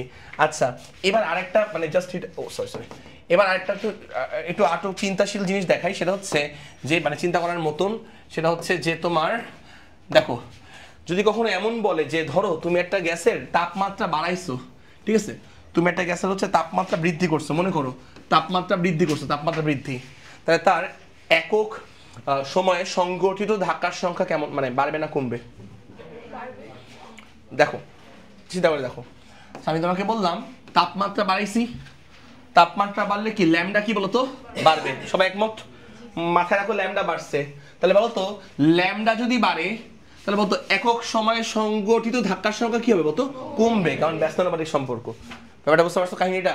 সো দেখো আমি আবারও বলতেছি, দেখো এখানে আমি তোমাকে বললাম যে তাপমাত্রা বাড়লে কি হবে, দেখো তাপমাত্রা বাড়ালে, দেখো যে তাপমাত্রা বাড়েছি, তো তাপমাত্রা বাড়ালে হচ্ছে ল্যামডা কি বলতো বাড়বে। মাথার মধ্যে রাখো ল্যামডা বাড়ছে। সো ল্যামডা যদি বাড়ে, দেখো যে ল্যামডা এই যে হিসাবে তাকায় দেখো, ল্যামডা যদি বাড়ে তাহলে যে একক সময়ে সংগঠিত ধাক্কার সংখ্যা কি হবে বলতো, কমবে, কারণ এর সাথে ল্যামডার সম্পর্ক আমার কেমন, ব্যস্তানুপাতিক। বুঝতে পারছো? আর এই দেখো আরটা এমনও বলতে পারে যে ধরো এরকম কিছু একটা, ধরো হচ্ছে বললো চাপের মানটা বাড়ছে, তো বলতো চাপের মানটা বাড়লে একক সময়ে সংগঠিত ধাক্কার সংখ্যা কি হবে, বাড়বে। কিভাবে দেখো, চাপের মানটা বাড়ছে, দেখো চাপের মানটা বাড়ছে, তো চাপের মানটা বাড়লে ল্যামডা কি হবে বলতো, কমবে। আর ল্যামডা যদি কমে, কাহিনী বুঝছো, ল্যামডা যদি কমে তাহলে একক সময়ে সংগঠিত ধাক্কার সংখ্যা কি হবে বলতো, বাড়বে। বুঝতে পারছো? এভাবে কিন্তু তোমার মনে রাখতে হবে। আরো একটা ব্যাপার আছে, সেটা হচ্ছে এখানে সিগমা স্কয়ার হবে, বুঝছো, সিগমা স্কয়ার হবে। এই যে ল্যামডার সাথে সিগমা স্কয়ার সম্পর্ক আমার কেমন বলতো, ব্যস্তানুপাতিক। আরেকটা ব্যাপার আছে, সেটা হচ্ছে লাস্ট দেখাই শেষ করে দিচ্ছি, সেটা হচ্ছে যে তোমার দাঁড়াও নতুন পেজ নেই, দেখো। সো ম্যাক্সওয়েলের তত্ত্ব অনুযায়ী গড়মুক্ত পথের সূত্র, নেক্সট ক্লাসে ম্যাথ করে দিব না, হ্যাঁ নেক্সট ক্লাসে। আচ্ছা ম্যাক্সওয়েলের তত্ত্ব অনুযায়ী গড়মুক্ত পথের সূত্র হচ্ছে তোমার 1/√2, তারপরে কি ছিল n প্রাইম, তারপর কি ছিল পাই, তারপর কি ছিল বলতো সিগমা স্কয়ার। দেখি এটা জানি না কারোর মনে আছে কিনা, দেখো তোমরা কি এটা মনে আছে, স্মল এম মানে কি বলতো, একটি অণুর ভর। স্মল এম মানে কি বলছি বলতো, একটি অণুর ভর। উপরেও একটা স্মল এম দিয়ে গুণ করলাম, নিচেও আমরা স্মল এম দিয়ে গুণ করলাম, সমস্যা আছে কোনো? দেখো তো না, উপর নিচে দুই জায়গায় দেখো উপরে একটা স্মল এম দিয়ে গুণ করলাম, নিচেও একটা স্মল এম দিয়ে গুণ করলাম, বলো ঝামেলা আছে কিনা বলো?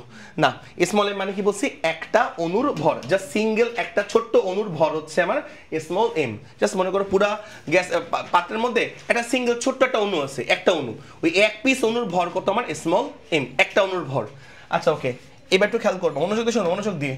আমরা জানি এন স্মল এন প্রাইম, বলো স্মল এন প্রাইম সমান সমান কি ছিল, মোট অণুর সংখ্যা, মোট অণুর সংখ্যা যে টোটাল কতগুলো অণু আছে ডিভাইড বাই কি বলতো, মোট আয়তন। মনে আছে এটা, মনে আছে?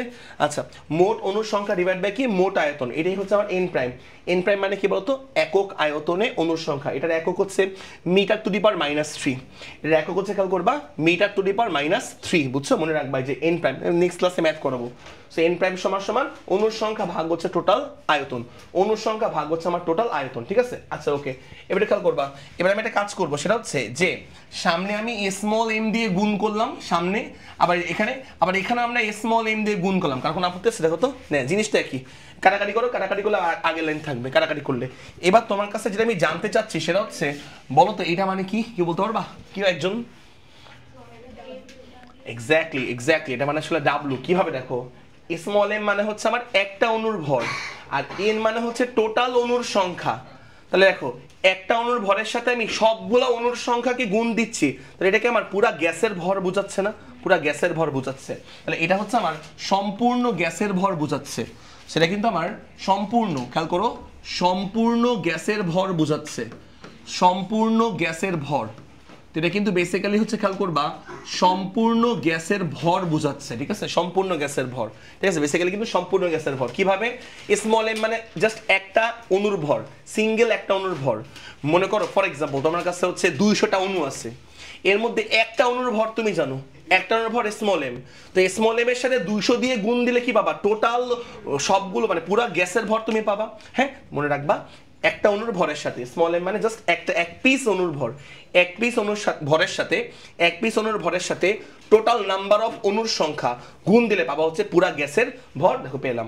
তাই বলতে পারবা উপরে পুরা গ্যাসের ভর, নিচে আমার কি বলতো আয়তন। বলো ভর বা আয়তন মানে কি বলতো, কেউ বলে না? এক্স্যাক্ট, তাহলে খেয়াল করো তো, স্মল এম এন প্রাইম, এটা বেসিক্যালি কি গ্যাসের ঘনত্ব না? এটা বেসিক্যালি কি বলতো, গ্যাসের ঘনত্ব। এটা বেসিক্যালি কিন্তু গ্যাসের ঘনত্ব, ঠিক আছে? কিভাবে?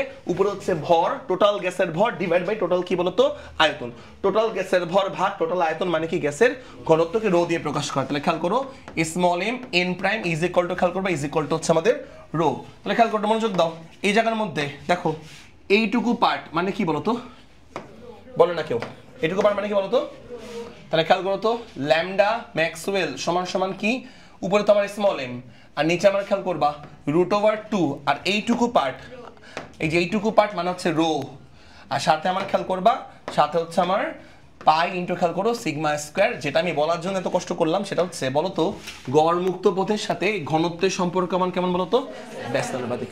এমসিকিউতে আসে যে গড় মুক্ত পথের সাথে হচ্ছে ঘনত্বের সম্পর্ক হচ্ছে ব্যস্তানুপাতিক, গড় মুক্ত পথের সাথে ঘনত্বের সম্পর্ক ব্যস্তানুপাতিক। তাহলে বলতো ঘনত্ব, কোন গ্যাসের ঘনত্ব কমে গেলে একক আয়তনে অণুর সংখ্যা, একক আয়তনে সংগঠিত ধাক্কার সংখ্যা বা একক সময়ে সংগঠিত ধাক্কার সংখ্যা কি হবে? প্রশ্নটা ভালো করে বুঝো, বা প্রশ্ন ভালো করে বুঝো, যে কোন গ্যাসের ঘনত্ব কমে গেলে, কোন গ্যাসের ঘনত্ব কমে গেলে একক সময়ে সংগঠিত ধাক্কার সংখ্যা কি হবে? কমে যাবে। কিভাবে? দেখো, ঘনত্ব কমলে ল্যামডা কি হবে? বাড়বে, আর ওখানে ল্যামডার সাথে কিন্তু একক সময়ে সংগঠিত ধাক্কার সংখ্যা কি? ব্যস্তানুপাতিক। সো বুঝতে পারছো? এই ভালো করে বুঝতে পারছো ক্লাসটা? শিওর? আচ্ছা, তোমরা কালকে ক্লাসে একদম পারফেক্টলি 7:30টায় আসবা। তোমরা নাকি লেট করো, পারফেক্টলি 7:30টায়, মানে তুমি 7:25 কাছে শুরু করবা, কারণ নাহলে কিন্তু আমার লেট হয়ে যায় আসলে, কারণ আমি তো বেশি পড়াইতে চাই, এমন তো না যে আমি কম পড়াইতে চাই, বুঝছো? তোমরা পারফেক্ট টাইমে আসবা, ওকে?